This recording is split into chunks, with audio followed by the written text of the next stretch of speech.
শান্তনু এসে গেছে।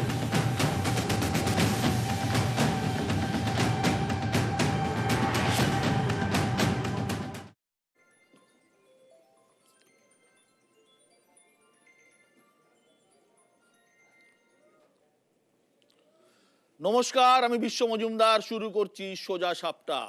শুরু হয়ে গেল লোকসভা নির্বাচন। আজ ছিল প্রথম দফা। দেশের 20টি রাজ্যের পাশাপাশি আজ ভোট হলো পশ্চিমবঙ্গের 3টি লোকসভা কেন্দ্রে, কোচবিহার, জলপাইগুড়ি আর আলিপুরদুয়ার। এই 3টি কেন্দ্রই ছিল বিজেপির হাতে। পদ্মের মাটিতে ঘাসফুল ফোটাতে মরিয়া তৃণমূল শিবির।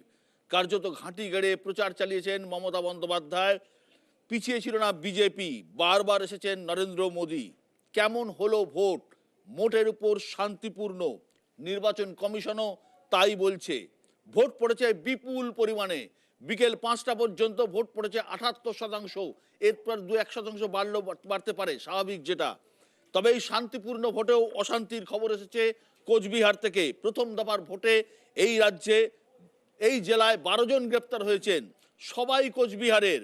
কি মত দিলেন এই কেন্দ্রের ভোটাররা, এই নিয়েই আজ আমাদের সোজা সাপটা। এই মুহূর্তে আজ আমার সঙ্গে যারা প্যানেলে রয়েছেন আমি আলাপ করিয়ে দিই প্রথমে, তারপর বাইরে যারা আছেন তাদের সাথে আলাপ করাবো। আমার সঙ্গে রয়েছেন তৃণমূলের পক্ষে শান্তনু সেন। শান্তনু, আপনাকে স্বাগত। রয়েছেন সুমন রায়চৌধুরী কংগ্রেসের পক্ষে, রয়েছেন দেবজিৎ সরকার বিজেপির পক্ষে, রয়েছেন পার্থপ্রতিম বিশ্বাস সিপিআইএমের পক্ষে, রয়েছেন সুমন ভট্টাচার্য আমাদের বিশিষ্ট সাংবাদিক এবং আমাদের রাজনৈতিক বিশ্লেষক। এই মুহূর্তে কোচবিহারে রয়েছেন কেন্দ্রীয় স্বরাষ্ট্র প্রতিমন্ত্রী নিশীথ প্রামাণিক। নিশীথ, শুনতে পাচ্ছেন? আপনি ইয়েটা দিন, স্ক্রিনটা অন করে দিন। হ্যাঁ হ্যাঁ, নিশীথ শুনতে পাচ্ছেন? নিউজ 18 বাংলায় স্বাগত। কেমন হলো ভোট? বিশ্ববাবু শুনতে পাচ্ছি। শুনতে পাচ্ছি। কেমন হলো ভোট? শুনতে পাচ্ছি। আমি বলবো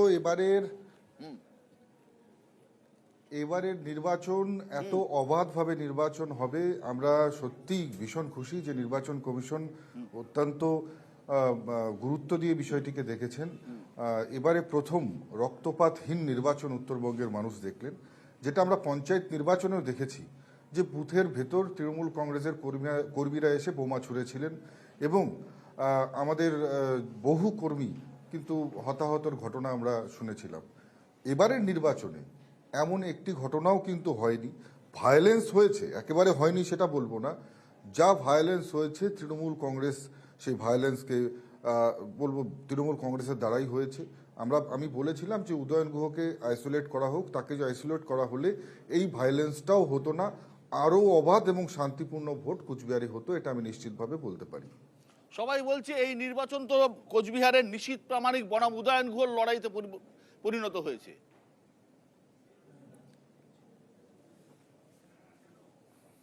দেখুন, উদয়ন গুহকে প্ল্যান্ট করা হয়েছে এই কারণে যাতে উনি সবসময় এসে আমার সাথে ক্ল্যাশ করতে পারে। আমাদের কারোর সাথে কোনো ঝগড়া করবার, কোনো রকমের ক্ল্যাশ করবার কোনো সময় নেই, কারণ আমরা সাধারণ মানুষের কাজে এতটা বেশি ব্যস্ত থাকি যে এই সব নিয়ে কখনো ভাবি না। আপনি দেখুন না, সেন্ট্রাল ফোর্স যতক্ষণ পর্যন্ত আছে ততক্ষণ পর্যন্ত শান্তি বিরাজ করবে। সেন্ট্রাল ফোর্স বুথ থেকে বেরিয়ে যাওয়ার পরে কি ধরনের পোস্টফল ভায়োলেন্সের ঘটনা আপনাদের সামনে আসে আপনারা সেটা পরিলক্ষিত করবেন। আমি দায়িত্ব নিয়ে বলে যাচ্ছি, কারণ তৃণমূল কংগ্রেস আর ভায়োলেন্স এটা একটা অর্নামেন্টাল ব্যাপার তৃণমূল কংগ্রেসের জন্য। যতক্ষণ তৃণমূল কংগ্রেস থাকবে ভায়োলেন্স ততক্ষণ থাকবেই থাকবে, এটা নিশ্চিতভাবে বলতে পারি। নিশ্চিত। মুখ্যমন্ত্রী বলছেন যে আপনি সেন্ট্রাল ফোর্সকে কন্ট্রোল করছেন, নিয়ন্ত্রণ করছেন।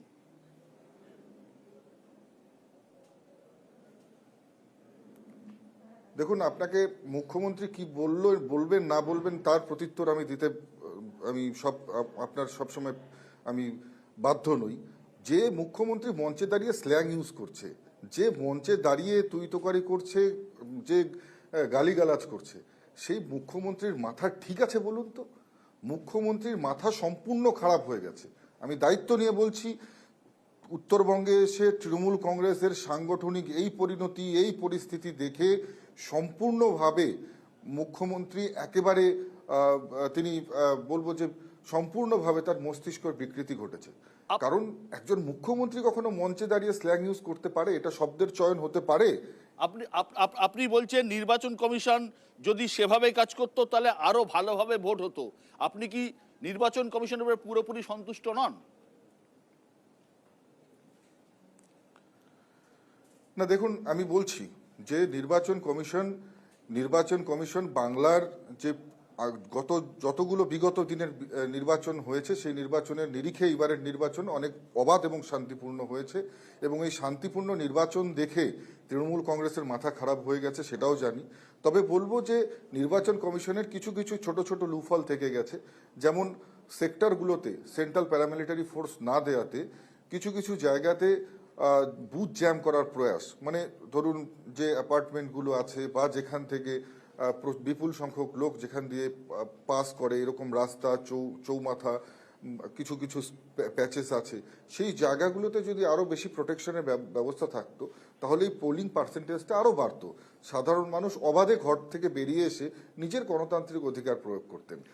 স্বাভাবিকভাবেই বলবো যে যা হয়েছে যথেষ্ট শান্তিপূর্ণ হয়েছে, আরও শান্তিপূর্ণ হতে পারতো, এবং পরবর্তী ফেজের নির্বাচনগুলো যাতে শান্তিপূর্ণ হয় নির্বাচন কমিশনকে এখান থেকে দেখে সেই যে লুফলগুলো থেকে গিয়েছে সেগুলো আমার মনে হয় পূরণ করা উচিত। তৃণমূল কংগ্রেসের বক্তব্য নিশীথ প্রামাণিক নার্ভাস, এবং এবারের ভোটে এই প্রথম এ রাজ্য থেকে একটা কেন্দ্রীয় মন্ত্রী হারছে প্রথম আজকের ভোটেই। কেন, আমাকে দেখে কি আপনার নার্ভাস মনে হচ্ছে? তৃণমূল কংগ্রেস কখন কি বলছে, তৃণমূল কংগ্রেসের মাথা নষ্ট হয়ে গেছে। যে বলছে, আমি বলে দিচ্ছি আপনাকে, অন ক্যামেরা বলছি, যে বলছে বা যারা বলছে সেই দলের সুপ্রিমো বা সেই দলের সেকেন্ড ইন কমান্ড আপনাদের সমস্ত মিডিয়ার সামনে আসবে, সেখানে সাদা কাগজে তারা সই করবে যে যদি এখান থেকে বিজেপি জিতে যায় তাহলে তারা রাজনীতি ছেড়ে দেবে। নিশ্চিতভাবে দায়িত্ব নিয়ে বলছি, সমস্ত মিডিয়ার সামনে অন ক্যামেরা সেখানে দাঁড়িয়ে সেই চুক্তিপত্রে সই করবার জন্য আমি প্রস্তুত থাকব। কনফিডেন্ট আপনি আগের থেকে মার্জিন বাড়বে?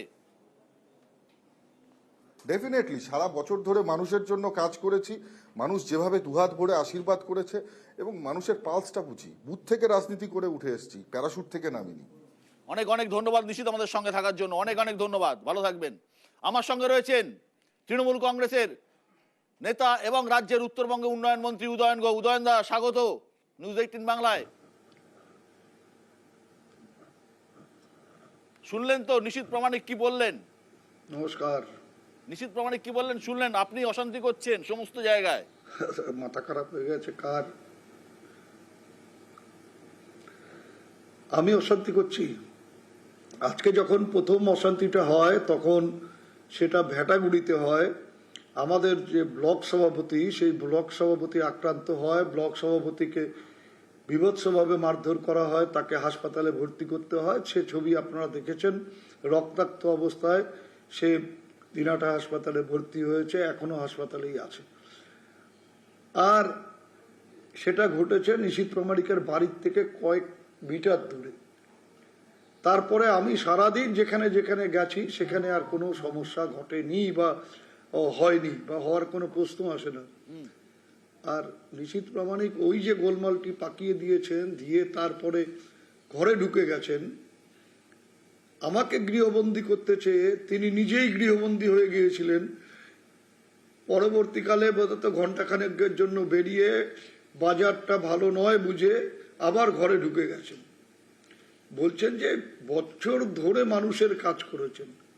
মানুষ তো কুচবিহারের মানুষ, কুচবিহার লোকসভা কেন্দ্রের মানুষ তো একটাই কথা বলে, তোমার দেখা নাই রে, তোমার দেখা নেই।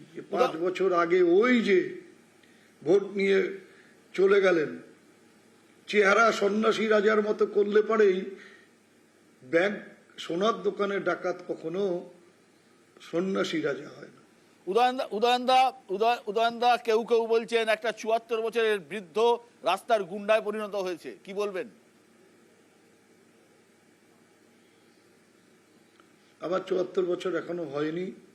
74 বছর যদি হতেও তাহলে বুঝতে হবে যে অনেক কম বয়সীদের চাইতে মেরুদণ্ডটা শক্ত এবং সোজা আছে।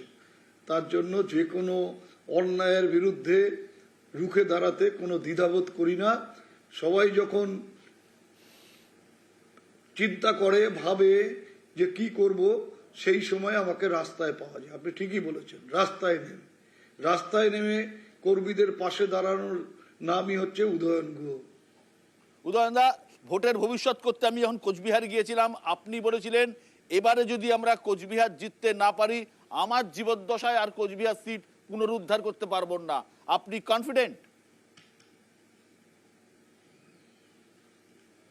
আমি সেই জায়গার থেকে এতটাই কনফিডেন্ট যে আমরা তো স্থির করেছি যে আজকেই বোধহয় এতক্ষণে শুরু হয়ে গেছে যে আমরা বিজয় উৎসব পালন করছি কুচবিহার শহরে, যে দুটো কারণে, এক শান্তিপূর্ণভাবে ভোট হওয়া, দ্বিতীয় হচ্ছে আমাদের নিশ্চিত বিজয় নিয়ে।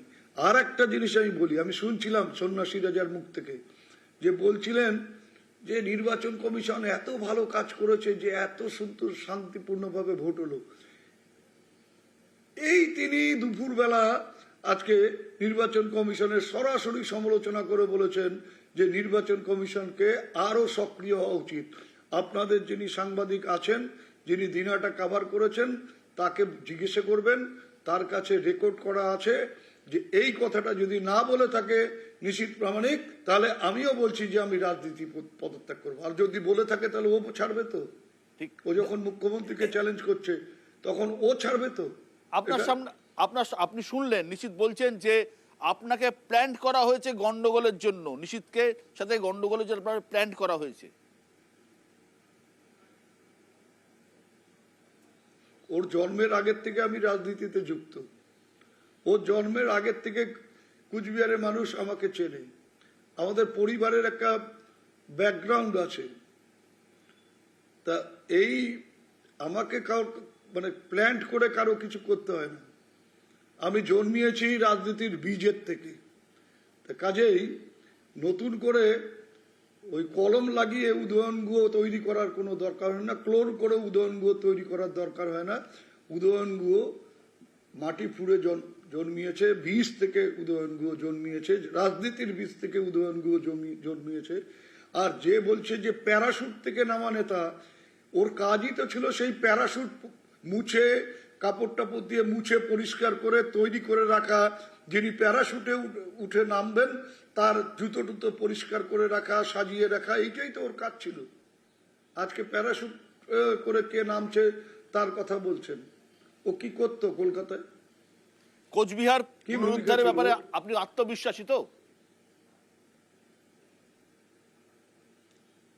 আমি বলছি তো যে দিনাটা মহকুমার থেকে আমরা যত ভোটে আমাদের প্রার্থীকে লিড দেব, সেটাই বাকি পাঁচটার আর দরকার নেই আমাদের। ধন্যবাদ উদয়ন দা, অনেক অনেক ধন্যবাদ। আপনার দর্শকদের জানিয়ে দিই যে দিনহাটার বাই ইলেকশনে উদয়ন গুহ প্রায় 1,68,000 ভোটে লিড নিয়েছিলেন, যদ্দূর আমার মনে পড়ছে, যেটা 2021-এর পরে হয়েছিল সেই বাই ইলেকশনে। সেই লিডটা উদয়ন গুহ বলছেন তিনি দিনহাটা থেকে যা লিড দেবেন বাকি 6টা জায়গা থেকে সেটা মেকআপ হয়ে যাবে। তো এটাই হচ্ছে উদয়ন গুহের বক্তব্য। শান্তনুদা, উদয়নদা বললেন, সুমন, উদয়নদা কি বললেন শোনা গেল, কি মনে হয় কোচবিহার? মানে উত্তরবঙ্গের 3টে আসনই তো গতবার বিজেপি জিতেছিল, ফলে সেক্ষেত্রে উত্তরবঙ্গে বিজেপির একটা অ্যাডভান্টেজ ছিল এবং সেই অ্যাডভান্টেজ নিয়ে বিজেপি নির্বাচন শুরুও করেছিল। এবং যে কারণে উত্তরবঙ্গে বারবার নরেন্দ্র মোদী এসছেন, অমিত শাহ এসছেন, কিন্তু শেষবেলায় মমতা বন্দ্যোপাধ্যায়ও উত্তরবঙ্গে প্রায় পড়ে থেকেছেন, বিশেষ করে জলপাইগুড়ির ঘটনার পর থেকে। এবার দেখার যে মমতা বন্দ্যোপাধ্যায় যে মানে এফেক্টটা দিয়েছেন বা যে এফোর্টটা দিয়েছেন সেটা কতটা ফল ফলায়। তবে একটা জিনিস ডেফিনিট, যে তৃণমূলকে আজ থেকে 1 মাস আগে যতটা ছত্রভঙ্গ লাগছিল বিশেষ করে উত্তরবঙ্গে, অনেক অর্গানাইজ লাগছে, সেটা অনেক অর্গানাইজ লাগছে। পার্থদা, কোচবিহার এমন একটা জায়গা, এখানে আপনাদের বাম এবং কংগ্রেসের মধ্যে কোনো জোট হয়নি। এখানে কংগ্রেসের প্রার্থী আছে, বামেদের পক্ষে ফরওয়ার্ড ব্লকের প্রার্থী আছে। কোন জায়গায় কতবার সম্ভবত 54,000 ভোট পেয়েছিলেন, 54 বা 55,000 ভোট, 48,000। কি অবস্থা? না, প্রথম বলতে হবে যে আপনি যেটা এক্ষুনি শেষ করলেন, যে উদয়নবাবু বাই ইলেকশনে 1,68,000 ভোটে জিতেছিলেন বটে, কিন্তু তার 6 মাস আগের ইলেকশনে তিনি হেরে গেছিলেন। একদম। ফলে যে কৌশলে হচ্ছে 1,68,000 মার্জিন হয়, সেই কৌশলে এবার লোকসভা ভোট হবে না। ফলে এটা হচ্ছে বুঝে রাখা উচিত এবং তার ভিত্তিতে যা ফলাফল হবে হবে। এবং দুই, যে ভিত্তিতে 2021 সালে নির্বাচন হয়েছিল সেই ভিত্তিও পাল্টে গেছে, সেই প্রেক্ষাপটও পাল্টেছে। কিন্তু আনফর্চুনেটলি আপনি এই পুরো প্রাইম টাইমটা জুড়ে দুই বড় বড় নেতা, একজন হচ্ছে নিশীথবাবু আর একজন হচ্ছে যে উদয়নবাবু, তাদের কেন জিতবেন এই প্রশ্নটা বারবার যতক্ষণ আপনি জিজ্ঞেস করছিলেন একবারও কেউ ভোটের ইস্যুর পাশ দিয়ে যাচ্ছেন না। ফলে এখান থেকেই বোঝা যায় যে আসলে ওটা একটা ক্ষমতা, তার আস্ফালন এবং তার একটা এপিসেন্টার বানানোর চেষ্টা সাধারণত লোকসভার এই কেন্দ্রটাকে তারা করছেন তাদের একটা সাংগঠনিক দক্ষতার জায়গা বা সাংগঠনিক কি বলবো যে জোরের জায়গা থেকে। ফলে এখানে মোর ইম্পর্টেন্টলি আমি আপনাকে আবার বলছি যে লোকসভা ইলেকশনে ইস্যু ইজ ইম্পর্টেন্ট। ফলে এই ইস্যু গুলিয়ে দেওয়া, মানে আমি বলছি যে খেলা হবে যেটা বলা হচ্ছিল, আমি বলছি খেলা হবে পঞ্চায়েতে যা হয়েছিল, আমি বললাম সেই খেলা কিন্তু রিপিটেড হবে না। কারণ আমি আপনাকে এই জন্যই বললাম যে পঞ্চায়েতের ভোটের তুলনায় দেখবেন নিশীথবাবু বললেন ভোট ভালো হয়েছে, কিন্তু তার মধ্যে কি ভোট ভালো হয়েছে? কারণ 250 কোম্পানি আপনাকে ওখানে হচ্ছে যে বিভিন্ন রকম কেন্দ্রীয় বাহিনী ছিল, 300-350 বেশি অভিযোগ জমা পড়েছে। ফলে আদর্শ ভোট বলতে যা বোঝায় আজকে সারাদিন ধরে যা হয়েছে নির্ভয় ভোট, সেটা কিন্তু হয়েছে আমি অন্তত মনে করছি না। এবং নির্বাচন কমিশনও তার এই ভূমিকা ডিসচার্জ করতে অংশত ব্যর্থ হয়েছেন। সুমনও কি একমত? কোচবিহারে তো ক্যান্ডিডেট আছে আমাদের। ক্যান্ডিডেটকে নিয়ে জিজ্ঞেস করছো তো? মানে কোনো বিচ্ছিন্ন ঘটনা তো কোনো উদাহরণ হতে পারে না। কোচবিহারে নিশ্চয়ই কংগ্রেসের ক্যান্ডিডেট আছে, কংগ্রেস ক্যান্ডিডেট দিয়েছে, হবে লড়াই হবে সেখানে। বিষয়টা হচ্ছে অনেকগুলো আলোচনা হলো, মানে দুজন খুব নামকরা রাজনীতিবিদের ইন্টারভিউ আপনি দেখালেন। দেখুন মোডাস অপারেন্ডিটা, কেন্দ্রীয় বাহিনী আসছে, নিশীথ প্রামাণিক বললেন খুব শান্তিপূর্ণ ভোট হয়েছে। আবার সারাদিন সকাল থেকে আমি অন্য একটি বৈদ্যুতিন মাধ্যমে ছিলাম প্রায় 2 ঘন্টা, আমি তখন দেখছিলাম নিশীথবাবু উদয়নবাবুকে বলছে অ্যান্টি সোশ্যাল ক্রিমিনাল, খুব মানে শুনতে বেশ কৌতুক লাগলো।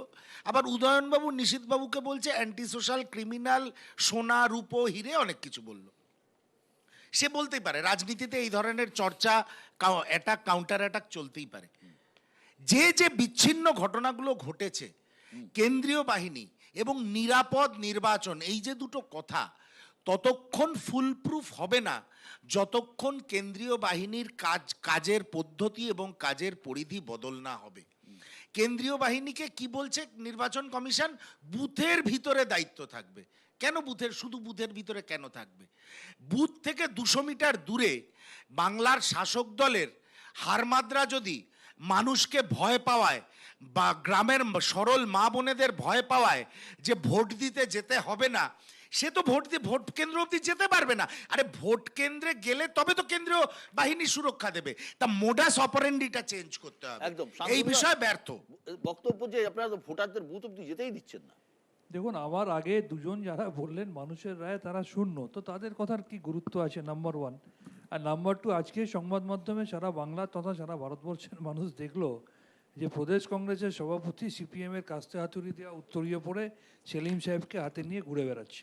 দেখুন, আজকে যে 3টে জায়গায় ভোট হলো, বিশ্ববাবু আপনাকে মাথায় রাখতে হবে 2019-এ 3টে জায়গাতে বিজেপি জিতেছে এবং পরবর্তী ক্ষেত্রে 2021-এ বিধানসভাতেও এইখানকার সিংহভাগ 3-7-21টা বিধানসভার মধ্যে অধিকাংশ জায়গায় কিন্তু বিজেপি জিতেছে। কিন্তু তারপর থেকে মানুষ দেখেছে মমতা বন্দ্যোপাধ্যায় ও তৃণমূল কংগ্রেসকে সমর্থন না করার পরেও এই সমস্ত জায়গায় মমতা বন্দ্যোপাধ্যায় অন্য জায়গার সাথে সমানুপাতিক হারে উন্নয়ন করেছেন। অন্যদিকে যাদেরকে তারা সাংসদ এবং বিধায়ক করে পাঠিয়েছিলেন তারা উন্নয়ন তো করেননি, তারা বাংলার ন্যায্য পাওনা 100 দিনের টাকা, আবাস যোজনার টাকা দিল্লিতে গিয়ে বন্ধ করার জন্য তদবির করেছেন, এখানে এসে বুক বাজিয়ে গর্ব করে বলেছেন বাংলার টাকাটা আটকে দিয়েছি।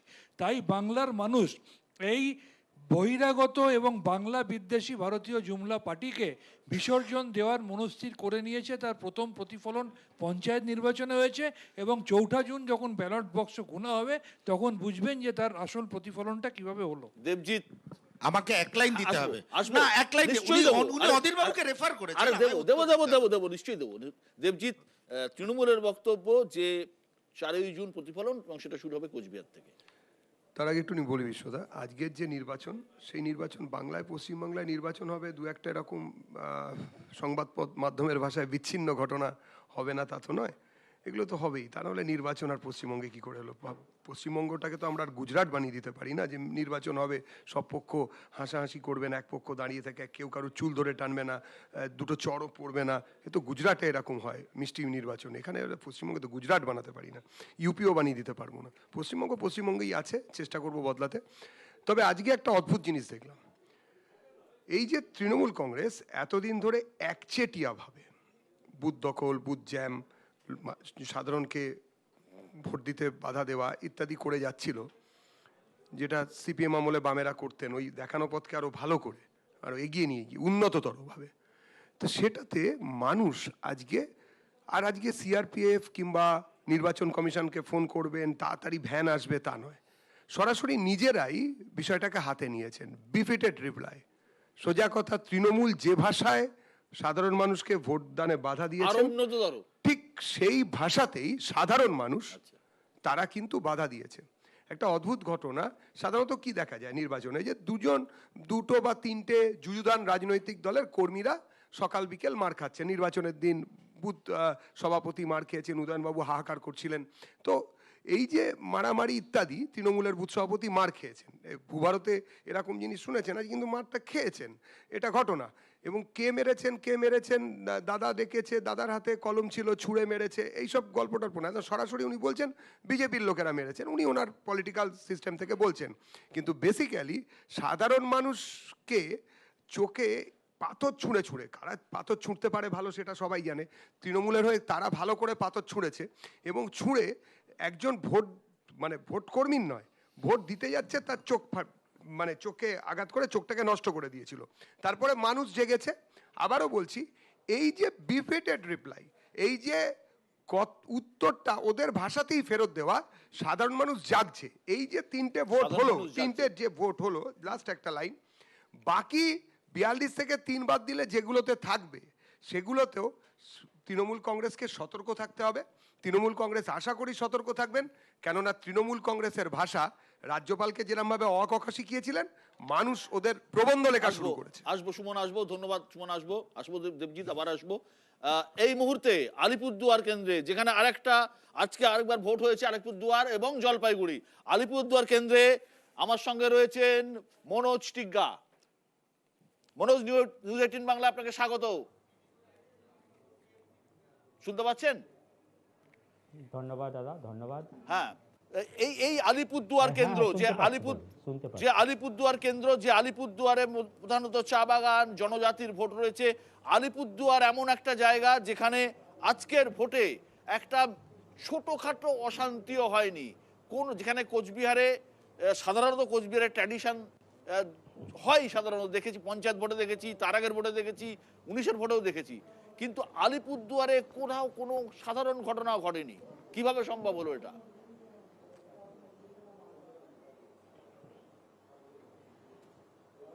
দেখুন, আলিপুরদুয়ারে এক জায়গাতে আমাদের তুলসীপাড়া চা বাগানের বুথ নাম্বার 21, 22, 23, 24, প্রথমে সেখানে আমাদের পোলিং এজেন্ট বসতে দেয়নি, আমি গিয়ে সেখানে পোলিং এজেন্ট বসিয়েছি। তারপরে আমাদের মহাকালগুড়িতে যে গ্রাম পঞ্চায়েতের উপপ্রধান রয়েছে টিএমসির, সে আমাদের কর্মীকে মারধর করেছে। এমনি বড় ধরনের কোনো ঘটনা ঘটেনি, কিন্তু চিরকাল চলে আসে যে যারা ভোটার্স আছে, যারা ভোট দান করতে আসবেন, তাদেরকে মাঝপথে আটকানো, তাদেরকে ভোট কেন্দ্র পর্যন্ত আসতে না দেওয়া, এটা কিন্তু আছে, এটা অস্বীকার করা যায় না। যেহেতু পুলিশের ভূমিকা এখনো সন্দেহের মধ্যে রয়েছে, যে এসপি আছেন, অন্যরা আছেন, তারা কিন্তু রাজ্য সরকার হয়ে কাজ করে চলেছেন। আর এটা ঠিকই যে শান্তিপূর্ণভাবে ভোট হয়েছে, এটা অস্বীকার করার কোনো জায়গা নেই, কিন্তু সেন্ট্রাল ফোর্স আপনার ভোট কেন্দ্রে আছে, কিন্তু তার বাইরে তারা কি করছেন সেটাও কিন্তু একটা প্রশ্ন চিহ্ন রয়েছে সে জায়গাতে। তো আলিপুরদুয়ারে চিরকালই শান্তিপূর্ণভাবে ভোট হয়, এবারও শান্তিপূর্ণভাবে ভোট হয়েছে। একদম ঠিক যে আলিপুরদুয়ার লোকসভা কেন্দ্র কৃষি বলয় আছে, বনবস্তি এলাকা আছে, 3টি মিউনিসিপ্যালিটি আছে, এবং চা বাগানের একটি গুরুত্বপূর্ণ ভূমিকা আছে সেখানে। তারা সবাই ভোট করেছেন এবং শান্তিপূর্ণভাবে ভোট করেছেন। এটাই তো সংবিধান যে অধিকার দিয়েছে আমাকে ভোট দান, আমি আমার মতন একজন প্রার্থীকে বাছাই করে পার্লামেন্টে পাঠাবো, যে আমার যে সমস্যাগুলো আছে সেই সমস্যাগুলোকে যাতে আগামী দিন পার্লামেন্টে তুলে ধরতে পারে। ঠিক মনোজ, আপনি বলছেন যে আলিপুরদুয়ার এমন একজন প্রার্থীকে পাঠাবে, তার মানে আপনার আগে যিনি ওখানে প্রার্থী ছিলেন, যিনি কেন্দ্রীয় মন্ত্রী ছিলেন, জন বার্লা, তাকে তো কোথাও দেখতেই পেলাম না।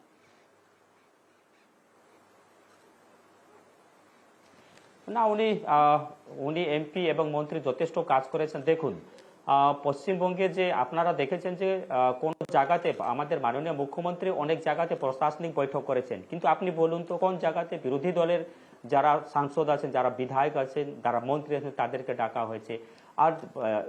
আর যে এমএলএ এমপিদের উন্নয়নের টাকা তো কোনো এমএলএ এমপির পার্সোনাল অ্যাকাউন্টে আসে না, এটা তো ডিএম এর কাছে আসে। ডিএম কার আন্ডারে আছে? রাজ্য সরকারের আন্ডারে আছে। আমাদের এমপি একবার না একাধিকবার ডিএম এর সাথে দেখা করতে গিয়েছেন, কিন্তু একবারও ডিএম ওনাকে অনুমতি দেয়নি দেখা করার জন্য। ঢুকে গেলে ডিএম পিঠ ছুড়ে দরজা দিয়ে বেরিয়ে যায়। এইবার এমএলএ এমপি উন্নয়নের কথা বলবে, কাকে বলবে? ডিএম কে বলবে? ঠিক আছে, কাকে বলবে? আমরা সরকারকে বলবো।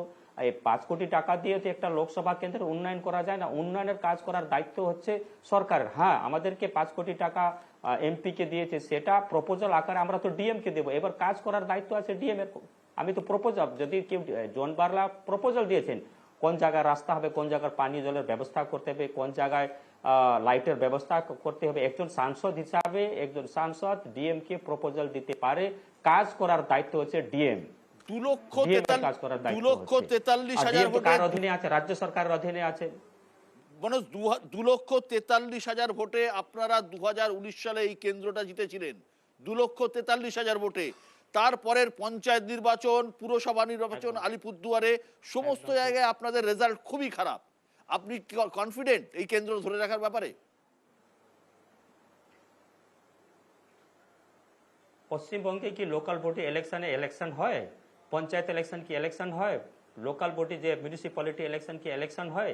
এটা রাজ্য নির্বাচন কমিশনের অন্তর্গত একজন সিভিক ভলেন্টিয়ারকে সেখানে বসিয়ে দেওয়া হয় ভোট কেন্দ্রে। তারা সেখানে টিএমসিরা ভোট লুট করে, ছাপ্পা ভোট করে এরা জিতেছে। ঠিক আছে, আর যদি বারবার একাধিক যদি ওনারা কেন্দ্রীয় বাহিনী দিয়ে আপনি পঞ্চায়েত ভোট করুন, আপনি কেন্দ্রীয় বাহিনী দিয়ে আপনি লোকাল বডি ইলেকশন করুন, তারপরে রেজাল্টটা কি আসবে সেটা দেখুন। নিশ্চয়ই দেখবেন যে এই যে কেন্দ্রীয় বাহিনী দ্বারা এই লোকসভা ভোট হয়েছে, ভোটটা কিভাবে হবে, মানুষ নিজের ভোট অধিকার প্রয়োগ করতে পেরেছে। তাই এই সিটটা ভারতীয় জনতা পার্টি বিগত 2019 সালে 2,43,000 ভোটে জিতেছে। এইবার এই সিটটা ভারতীয় জনতা পার্টি 4 লাখের বেশি ভোটে জিতবে। অনেক অনেক ধন্যবাদ মনোজ, অনেক ধন্যবাদ আমাদের সাথে থাকার জন্য। আলিপুরদুয়ার সিট তৃণমূল জিতলে একরকম, মনোজ তিগ্গা যদি জেতেন তাহলে আলিপুরদুয়ার এমন একটা জেলা যেখান থেকে 2জন এমপি থাকবেন, একমাত্র জেলা যেখান থেকে 2জন এমপি থাকবেন, একজন যদি জেতেন বিজেপি। এই মুহূর্তে আমার সঙ্গে রয়েছেন কোচবিহার থেকে জগদীশ চন্দ্র বসুনিয়া। জগদীশ বাবু, আপনাকে স্বাগত নিউজ 18 বাংলায়। হ্যাঁ, নমস্কার। আত্মবিশ্বাসী আজকের ভোটের পরে? নমস্কার। আজকের ভোটের পরে আত্মবিশ্বাসী? হ্যাঁ, অবশ্যই। আমি 100% 100 বার আমি 100% আত্মবিশ্বাসী। কিসের থেকে এই আত্মবিশ্বাস আসছে আপনার?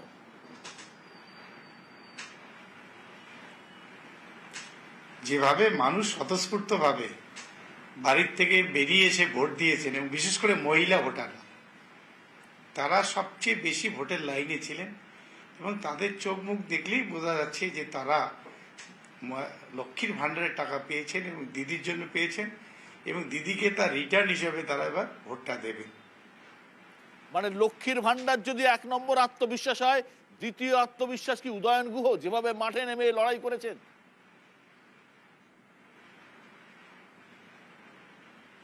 সমস্ত শুধু উদয়ন গুহ নয়, জেলার সমস্ত লিডাররাই তারা মাঠে নেমে লড়াই করেছেন।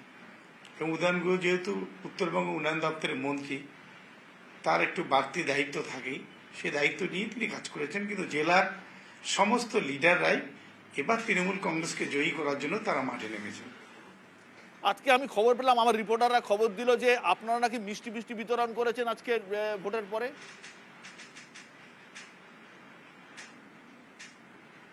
হ্যাঁ, সে ভোটের এত সুন্দর একটা ভোটের উৎসব হলো, ছোট ছোট 2-1টা বিক্ষিপ্ত ঘটনা ছাড়া ভোটটা শান্তিপূর্ণ হয়েছে। তো সেই জন্য আমাদের একটা আনন্দ মিছিলও চলছে দাসবাদাস মোড় থেকে কুচবিহারে, যে আপনাদের লাইভের জন্য আমি বসে আছি, নাহলে আমিও এই মিছিলে যেতাম। তো সেখানে মিষ্টি বিতরণ করা হচ্ছে, সবাই আনন্দ করছে। একটা কুচবিহারে এই প্রথম একটা স্বতঃস্ফূর্ত ভোট মানুষ দিয়েছেন, এবং একটা অন্যায় অত্যাচারের বিরুদ্ধে, একটা মিথ্যাবাদী প্রতারকের বিরুদ্ধে মানুষ ভোট দিয়েছেন। তো সেটা স্বাভাবিকভাবে একটা কুচবিহারের মানুষের আলাদা উচ্ছ্বাস। জগদীশ বাবু, গত বিধানসভা নির্বাচনে গোটা দক্ষিণবঙ্গ তৃণমূল কংগ্রেসের পক্ষে ভোট দিলেও কোচবিহারের 8টি সিটের মধ্যে একমাত্র আপনি একটি সিটে জয়লাভ করেছিলেন, সিতাই সিটে। আর কেউ জয়লাভ করেনি। আপনি যত নির্বাচনে দাঁড়িয়েছেন এখনো পর্যন্ত কোথাও হেরেছেন? না, কখনো হারিনি। আমি যতবার নির্বাচনে দাঁড়িয়েছি প্রত্যেকবারে আমি জয়ী হয়েছি। অনেক ধন্যবাদ জগদীশ চন্দ্র বসু নিয়ে আপনাকে আমাদের সঙ্গে থাকার জন্য। জগদীশ বাবুর একটা ট্র্যাক রেকর্ড আছে, উনি কোনো নির্বাচনে এখনো পর্যন্ত হারেননি। এবারে হারবেন কিনা আমার জানা নেই, ট্র্যাক রেকর্ড ভাঙবে কি ট্র্যাক রেকর্ড অক্ষত থাকবে আমার জানা নেই। আমি আসছি আলোচনায়। শান্তনুদা, জগদীশ বাবু কনফিডেন্ট জিতবেন, নিশ্চিত কনফিডেন্ট জিতবেন। ইলেকশন নিয়ে, নির্বাচন নিয়ে প্রধানত কোনো কারোর অভিযোগ সে অর্থে নেই। না, আমি দুটো কথা বলবো, দয়া করে সময় দেবেন। প্রথমত, আজকে বিজেপির প্রার্থী কুচবিহারের প্রার্থীর কথা শোনালেন, আলিপুরদুয়ারের প্রার্থীর কথা শোনালেন, দুজনেই কিন্তু বললেন অবাধ ভোট হয়েছে। তাহলে আশা করব এই স্পিরিটটা বজায় রেখে 4 জুনে যখন হারবেন তখন বলবেন হ্যাঁ, অবাধ ও শান্তিপূর্ণ ভোটে মানুষের রায় হেরেছি। আশা করব এই আজকের কথাটা উনি মনে রাখবেন, নাম্বার 1। নাম্বার 2, আপনি আলিপুরদুয়ারের প্রার্থীর কথা শোনালেন, ওনাকে দেখে আমার খুব দুঃখ লাগছিল। আমরা এর আগে দেখেছি বিজেপির প্রাক্তন রাজ্য সভাপতি ও প্রাক্তন সর্বভারতীয় সহসভাপতি দিলীপ ঘোষ পঞ্চায়েত নির্বাচনে তার বুথে প্রার্থী দিতে পারেনি। আর আজকে দেখলাম বিজেপির পার্লামেন্টের ক্যান্ডিডেট যে বুথে ভোট দেন সেই বুথে তিনি নিজে পোলিং এজেন্ট খুঁজে পাননি। এই ভারতীয় জনতা পার্টি তথা ভারতীয় জুমলা পার্টির রাজনৈতিক দৈন্যতা কোন জায়গায় পৌঁছে গেছে, একজন সাংসদ প্রার্থী নিজে যেখানে ভোট দেন সেই ভোট গ্রহণ কেন্দ্রে নিজের দলের পোলিং এজেন্ট নেই। দেবজিৎ, তুমি কিছুক্ষণ আগে বলছিলে যে আমরা এমন রিপ্লাই দিচ্ছি, জনগণ এমন রিপ্লাই দিচ্ছে, তা তো বলছি দেখুন, ভারতীয় জনতা পার্টি তো ভারতীয় জনতাকে নিয়েই চলে। তো ভারতের জনতা এইসব ছেঁচড়ামি বেশি দিন বরদাস্ত করবে না। আমরা অপেক্ষা করছিলাম, একটা চাপ ছিল, এরকম ব্যাপার। এখন ভারতীয় জনতা পার্টির যারা কর্মী আছেন, যারা সদস্য সমর্থক আছেন, তারা দেখতে পাচ্ছেন আজকের যে ঘটনা, সেটা তো আপনারা দেখতেই পেলেন। নির্বাচন এলেই আমাদের এই পশ্চিমবঙ্গের বিভিন্ন টিভি চ্যানেল নতুন লেন্স কিনতো ক্যামেরার, মানে ভালো করে দেখার জন্য নয়, ভাঙবে লাগাবে, এটা তো স্বাভাবিক। ভেঙে গেলেই আবার জোড়া লাগাতে হবে। তো ইদানিং কালে সেটা হচ্ছে না। হ্যাঁ, স্পিরিট থাকবে। এই যে জুন মাসের রেজাল্ট বেরোনোর পরে স্পিরিট আমাদের থাকবে, উল্টো দিকে স্পিরিট থাকবে। তো মানে স্পিরিট মানে 8টার পরে স্পিরিটের কথা বলছি না, এখনকার স্পিরিট মানে ভোটের স্পিরিট, সেসব থাকবে। তো কেননা যেভাবে মানুষকে আক্রমণ করতে গিয়েছেন, চোখ খারাপ করে দিয়েছেন, এবং তারপরে আক্রান্ত হয়েছি গো আমরা বলে যেরকমভাবে চিৎকুট ছাড়ছেন ক্যামেরার সামনে, এবং একথা তো ঘটনা। আমরা তো সব জায়গায় সব ঠিক আছে এরকম তো বলিনি। আমরাও তো নির্বাচন কমিশনের সমালোচনা করেছি, আমরাও তো বলেছি যে বাহিনী ঠিকঠাক আসেনি, আমাদের প্রার্থীরা সেই মর্মে তো কথাও বলেছেন। কিন্তু তা সত্ত্বেও অন্তত এখন পথ দেখাবে সন্দেশখালী রাস্তা দেখিয়েছে, সন্দেশখালী দেখিয়েছে যে প্রতিবাদ এবং প্রতিরোধ কি করে করতে হয়। জনতা এখনো শুধু প্রতিবাদ ছেড়ে প্রতিরোধের ফরম্যাটে গেছে, তাতেই চিৎকুট ছেড়ে বলতে হয়েছে আমার বড্ড লেগেছে। প্রতিশোধের রাস্তা এখনো জনগণ হাঁটেনি। দয়া করে আমি তৃণমূলের যারা কর্মী, যারা ভোট ম্যানেজার, ওই ম্যানেজ করবেন, 7টার মধ্যে একটা তো হয়ে গেল, বাকি 6টাতে, সেই ম্যানেজারদের কাছে করজোরে অনুরোধ করব, আসুন আমরাও পশ্চিমবঙ্গটাকে অন্তত এই ব্যাপারে গুজরাট হতে দিই। ঠিক আছে, ধন্যবাদ। পার্থদা, আলিপুরদুয়ার কেন্দ্র একটা সময় আরএসপি শক্ত ঘাঁটি ছিল। একটা সময় ওখানে মনোহর তীরকে, তারপরে নামগুলো মনে করতে পারছি না, দশরথ তীরকে, তার আগে আরো অনেকেই মানে আরএসপি জিততেন। চা বলয়ে খুব ভালো সংগঠন ছিল। আস্তে আস্তে সংগঠনটা বিজেপির কাছে চলে গেল। এইটা কি কোনোভাবে আপনাদের কি আর পুনরুদ্ধার করার জায়গা আছে? না, আমি বলছি সব জায়গাতেই কার্যত আপনি এবার যদি পশ্চিমবঙ্গের নির্বাচনের প্যাটার্নটা দেখেন, তাহলে বামেদের হারিয়ে যাওয়া ভোট যদি বলেন, সেটা পুনরুদ্ধার করারই ভোট। ফলে সেই হিসাবে কিন্তু আপনি দেখতে পাবেন যে একটা কি বলবো অপ্রত্যাশিত ফল বহু কেন্দ্রেই। আমি এই কারণে বলছি, আমার আগের বক্তারা যেটা বলছিলেন, শান্তনুবাবু সম্ভবত ফার্স্ট পেলে বলছিলেন যে অধীরবাবুর গলায় হচ্ছে যে উত্তরীয় পড়তে দেখেছেন কাস্তে হাতুড়ি তারার, তাতে উনি খুব বিচলিত বোধ করেছেন। আমি এইটুকু বলবো, অন্ততপক্ষে এই দৃশ্য তো দেখতে হয়নি যে রাজ্যের মানুষকে যেরকম রামনবমীর দিন দেখেছেন, যে সেখানে সিপিএম এই তৃণমূলের নেতারা এবং বিজেপির নেতারা তারা হচ্ছে যে একেবারে গলায় গলায় হচ্ছে যে একসাথে তারা মিছিল করেছেন। আমি বলছি যে দেবজিৎ যেটা বলছিলেন ঠিকই, মানুষ প্রতিরোধ করবে বটেই, এবং মানুষ তৃণমূলের যে ওই অবাধ শান্তিপূর্ণ ভোট যেগুলো দেখেছে এর আগে পঞ্চায়েত পৌরসভা, সেই ভোট এবার হবে না, আমি আগেই বলেছি। কিন্তু প্রতিরোধটা কেমন হবে? আমরা প্রতিরোধের মডেল সন্দেশখালী, এটাও ঠিক দেবজিৎ বলেছেন, কিন্তু প্রতিরোধ হবে মুকুটমণির মডেলে। অর্থাৎ ভোটের কয়েকদিন আগে যে বিজেপিতে ছিল সে যাবে তৃণমূলে, যে তৃণমূলে ছিল সে যাবে বিজেপিতে। অর্জুন সিং এর মডেল হবে, প্রতিরোধের মডেল। ফলে এই মডেলগুলো যেগুলো পশ্চিমবঙ্গের মানুষ এতদিন পর্যন্ত শঙ্কর ঘোষ দেখেনি, মডেল হবে না? ফলে সন্দেশখালীর মডেল বলে সন্দেশখালীর মানুষকে ছোট করবেন না। সন্দেশখালীর প্রতি যদি সম্মান জানাতে হয় তাহলে অর্জুন সিং মডেল, কিন্তু মুকুটমণির মডেল, এগুলোকে বাদ করতে আমার হবে। প্রশ্নটা চা বলয়ের ভোটটা তো সম্পূর্ণ দুটো ভাগে ভাগ হয়ে গেছে। ঠিকই বিশ্ব, আপনি যেটা বলেছেন, আমি সরি টু রেসপন্ড, যে এখানে আমাদের একটা দীর্ঘদিন ধরে বামেদের একটা বড় সংগঠন ছিল। সেই সংগঠনটা মূলত বামফ্রন্ট যাওয়ার পর, তৃণমূল সেখানে আসার পর বিরোধী শূন্য রাজনীতি, সেটাকে যেভাবে তৃণমূল কংগ্রেস হ্যান্ডেল করেছে, তাতে যদি বলেন যে সবচেয়ে বেশি ক্ষতিগ্রস্ত হয়েছে চা বাগানের শ্রমিক আন্দোলন, গরিব মানুষ, এবং সেখানে আসলে পোলারাইজেশনের রাজনীতিটা পরবর্তীকালে উঠলো। কারণ বামেদের মাজা ভেঙে দেওয়ার কাজটা 1 পয়েন্ট প্রোগ্রাম নিয়েছিলেন 2011 থেকে 13-14 পর্যন্ত তৃণমূলের সরকার। আজকের আপনি যে দেখতে পাচ্ছেন দুর্বলতা, এটা ঠিক যে বামেদের, আমি বলছি যে সেই আত্মবিশ্লেষণ করতে হচ্ছে, সেই উত্থানের পথ আবার ভাবতে হচ্ছে। কিন্তু বলছি যে তৃণমূল ক্ষমাহীন অপরাধ করেছেন, যে বিরোধী শূন্য রাজনীতির নাম করে গোটা উত্তরবঙ্গ জুড়ে যা কাজ করেছিলেন। আমি সুমনের কাছে আসবো, কারণ চা বলয়ে আরএসএস এর যে স্কুলগুলো চলে সেগুলো একটা বড় প্রভাব এর মধ্যে পড়েছে। আমি পরে আসছি। আমার সঙ্গে এই মুহূর্তে রয়েছেন দুই রায় সাহেব, জলপাইগুড়ি কেন্দ্রের দুই প্রার্থী, তৃণমূল প্রার্থী নির্মল চন্দ্র রায়। নির্মল চন্দ্র রায়, আপনাকে স্বাগত। রয়েছেন বিজেপির প্রার্থী জয়ন্ত রায়। জয়ন্তবাবু, আপনাকে স্বাগত। শুনতে পাচ্ছেন? জয়ন্তবাবু শুনতে পাচ্ছেন? নির্মলবাবু শুনতে পাচ্ছেন? নমস্কার। নমস্কার, নমস্কার, নমস্কার, ভালো থাকবেন। হ্যাঁ নমস্কার, হ্যাঁ শুনতে পাচ্ছি। আমার জয়ন্তবাবুকে প্রথম প্রশ্ন। জয়ন্তবাবু, হ্যাঁ আপনারাও ভালো থাকবেন। আপনি, হ্যাঁ, জয়ন্তবাবু কতটা আত্মবিশ্বাসী?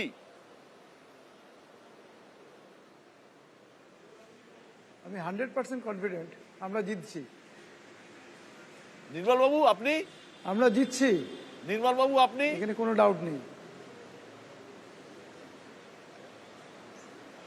আমার তো কোনো সন্দেহ নেই জেতার ব্যাপারে। জয়ন্তবাবু, কিসের থেকে আপনার আত্মবিশ্বাস? কি কি বিষয় আছে আপনার জয়ের পেছনে? আপনি কি কি মনে করেন?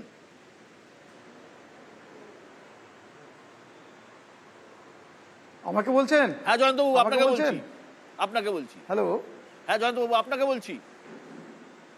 হ্যাঁ, অ্যাকচুয়ালি মোদিজির যে উন্নয়নের ধারা, মোদিজির যে উন্নয়ন মানুষ দেখেছে, আমরা তো এই বিগত 10 বছর ধরে এবং লাস্ট 5 বছর ধরে আমরা এখানে জেতার পরে একটার পর একটা উন্নয়ন যেভাবে দেখেছে মানুষ, এখানকার যে আমাদের এখানকার মানুষ তো ডিপ্রাইভড ডেভেলপমেন্টের ফ্রুট থেকে, তো সেক্ষেত্রে আমরা মোদিজির আশীর্বাদ পেয়েছি এবং মোদিজি আমাদের পাশে থেকেছেন, আমাদের এখানকার মানুষের পাশে থেকেছেন। তারই ফলশ্রুতিতে আজকে একের পর এক ডেভেলপমেন্টের যে কাজগুলো হয়েছে, সে ন্যাশনাল হাইওয়ে হোক,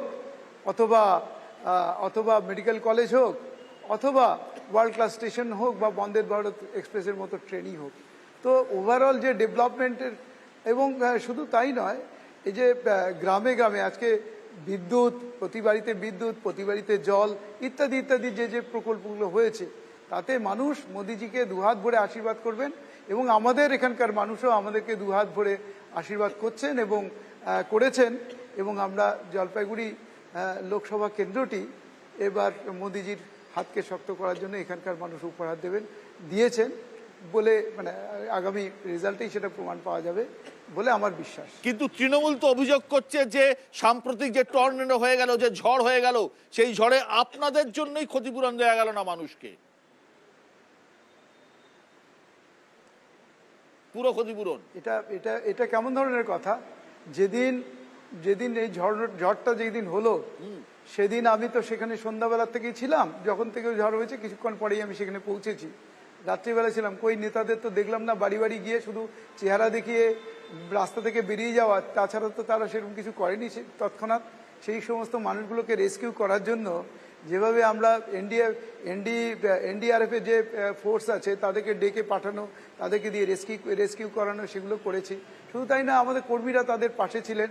হ্যাঁ, ওনারা অবশ্য অন্যরকম কাজ করেন, যেটা আমার বলতে বাধ্য হচ্ছি। সেটা হচ্ছে যে কেন্দ্রীয় সরকারের যে ন্যাশনাল ডিজাস্টার রিলিফ ফান্ড, সেখান থেকে যে রিলিফটা দেওয়া হয় সেটাও তারা ডিক্লেয়ার করে। কিভাবে ডিক্লেয়ার করে? যখন একটা এমসিসি বলে একটা কিছু আছে, আমি জানি না সেটা করা যায় কি না, আমার তো মনে হয় করা যায় না। তো সেটা করেছেন তারা, কিন্তু আমরা নীরবে কাজ করে গেছি এবং মানুষের পাশে ছিলাম। মানুষ ওখানে ভোটেই সেটার জবাব পাবেন, মানুষ সেটা ভোটের জবাব দিয়ে দিয়েছেন অলরেডি, শুধু রেজাল্টের অপেক্ষা। সঙ্গে থাকুন জয়ন্তবাবু, প্লিজ সঙ্গে থাকুন। নির্মলবাবু, কিসের ভিত্তিতে আপনি আত্মবিশ্বাসী আপনি জয়লাভ করবেন বলছেন? হ্যাঁ বলুন।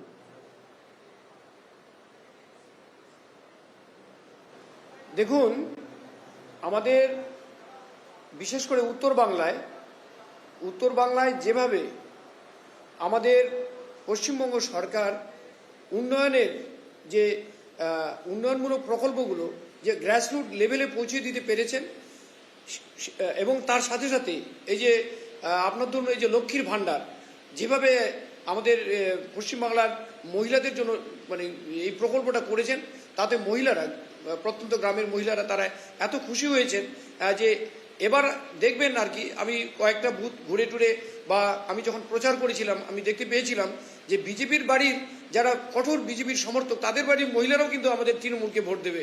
হ্যাঁ, সুতরাং তার ভিত্তিতে এবং এই যে পশ্চিমবঙ্গ সরকারের যে বিভিন্ন উন্নয়নমূলক কাজ এবং তার সাথে সাথে কেন্দ্রীয় সরকারের এই যে ভাওতা, বিশেষ করে আমাদের উত্তরবঙ্গে এই যে কেন্দ্রীয় স্বরাষ্ট্রমন্ত্রী, মাননীয় স্বরাষ্ট্রমন্ত্রী কুচবিহারে এসে যে কমিটমেন্টগুলো করেছিলেন আমাদের উত্তরবঙ্গের রাজবংশী কমিউনিটির জন্য, সেগুলো কিন্তু একটাও রাখেননি এবং পরে সেগুলো জুমলাতে পরিণত হয়ে গেছে। কাজেই একদিকে জুমলা ভাওতা আর অন্যদিকে আমাদের পশ্চিমবঙ্গ সরকারের উন্নয়ন এবং মানুষের পাশে দাঁড়ানো। রিসেন্টলি আপনারা দেখেছেন ময়নাগুড়িতে একটা বিশাল ঘূর্ণিঝড় হয়ে গেল, সেখানে প্রধানমন্ত্রী আমাদের ধূপগুড়িতে এলেন, একটিও কথা বললেন না এবং তাদের জন্য কি করা হবে না হবে তার কিন্তু ব্যবস্থা করলেন না। পাশাপাশি আমাদের রাজ্য সরকার, আমাদের মুখ্যমন্ত্রী ছুটে এলেন, কলকাতা থেকে ছুটে এলেন, আমরা রাত 3:30 পর্যন্ত সেখানে ঝড়ে বিধ্বস্ত মানুষদের পাশে আমরা দাঁড়িয়েছিলাম, তাদের কাছে গিয়েছিলাম, তাদেরকে মেডিকেল ট্রিটমেন্ট দেওয়া থেকে শুরু করে হাসপাতালে নিয়ে যাওয়া থেকে শুরু করে, ইভেন যখন আমাদের অ্যাম্বুলেন্সগুলো মানে পাচ্ছিল না তখন আমরা প্রাইভেট কার দিয়েও তাদেরকে নিয়ে এসেছিলাম, সেখানে পরিষেবা দেওয়া হয়েছিল। এই যে মানুষের পাশে দাঁড়ানো আগাগোড়া আমাদের যে তৃণমূল কংগ্রেস ছিল, তার ভিত্তিতে নির্মলবাবুর দাবি মানুষের পাশে দাঁড়ানো, ওনারা অনেক এগিয়ে আছেন। জয়ন্তবাবু,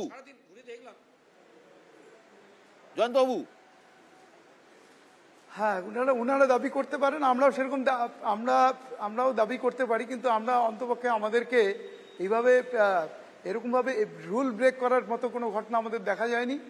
আর যেটা এখানে তো রুল বলে কিছু নেই, রুল অফ ল বলে তো কিছু নেই। এখানে তো যখন খুশি যা খুশি করা যায়। আর মানুষের পাশে থাকার যে প্রবণতা বা কতটা থাকি সেটা আমরা নিজেরাই জানি। আমাদের এখানে কিভাবে ফরেস্ট ধ্বংস হচ্ছে, কিভাবে নদীগুলোকে ধ্বংস করে দিচ্ছে, এখানকার জিওগ্রাফিকে চেঞ্জ করে দিচ্ছে, আর সেগুলোর কথা তারা চোখে দেখেও দেখেন না। তারা এখানকার যে ন্যাচারাল যে নেচার, সেটাকে কীভাবে ডিস্ট্রয় করে এখানকার মানুষের ভবিষ্যৎটাকে নষ্ট করে দিচ্ছেন, সেটা সম্বন্ধে তারা চোখে দেখেও দেখেন না। শুধু তাই নয়, এরকমভাবে একটার পরে যদি বলি তাহলে রাত কাভার হয়ে যাবে, তবুও এদের দুর্নীতি বা এইরকম ধরনের যে কাজগুলো তারা করছে, এখানকার মানুষকে যেভাবে শোষণ করছে। আবার রাজবংশী ভাষা আর কামতাপুরী ভাষা, একই ভাষাকে দুটো রূপ তারা দিয়ে আমাদের মধ্যে একটা ক্ল্যাশ বা দিয়ে এই যে আমাদের ভাষাটাকে বঞ্চিত করার চেষ্টা করছে বা মানুষগুলোকে ডিভাইড করে দেওয়ার চেষ্টা করছে। এটা কেমন ধরনের উত্তর দিন। নির্মল চন্দ্র রায় উত্তর দিন। নির্মল চন্দ্র রায়,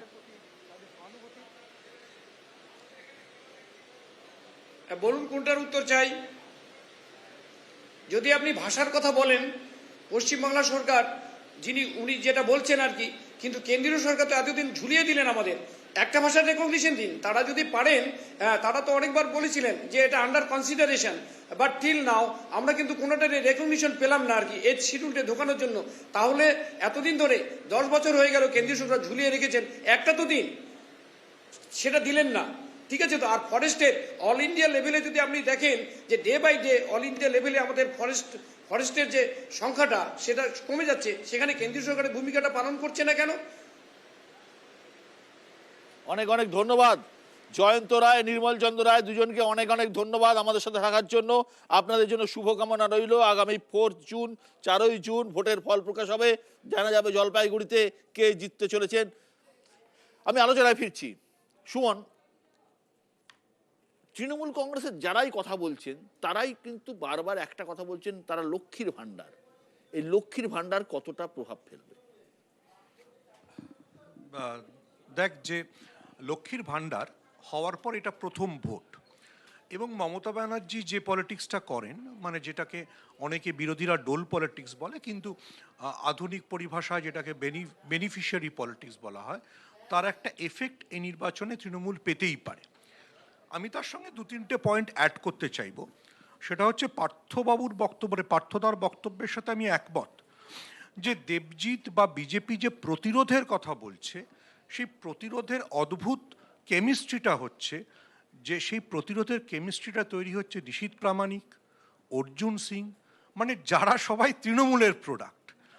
তার ফলে আমি কারো নাম করতে চাই না, অনেক এমন তরুণ আছে যারা আরএসএস বা এভিপি করে উঠে এসছে, তারা কিন্তু এবার লোকসভা নির্বাচনে টিকিট পায়নি।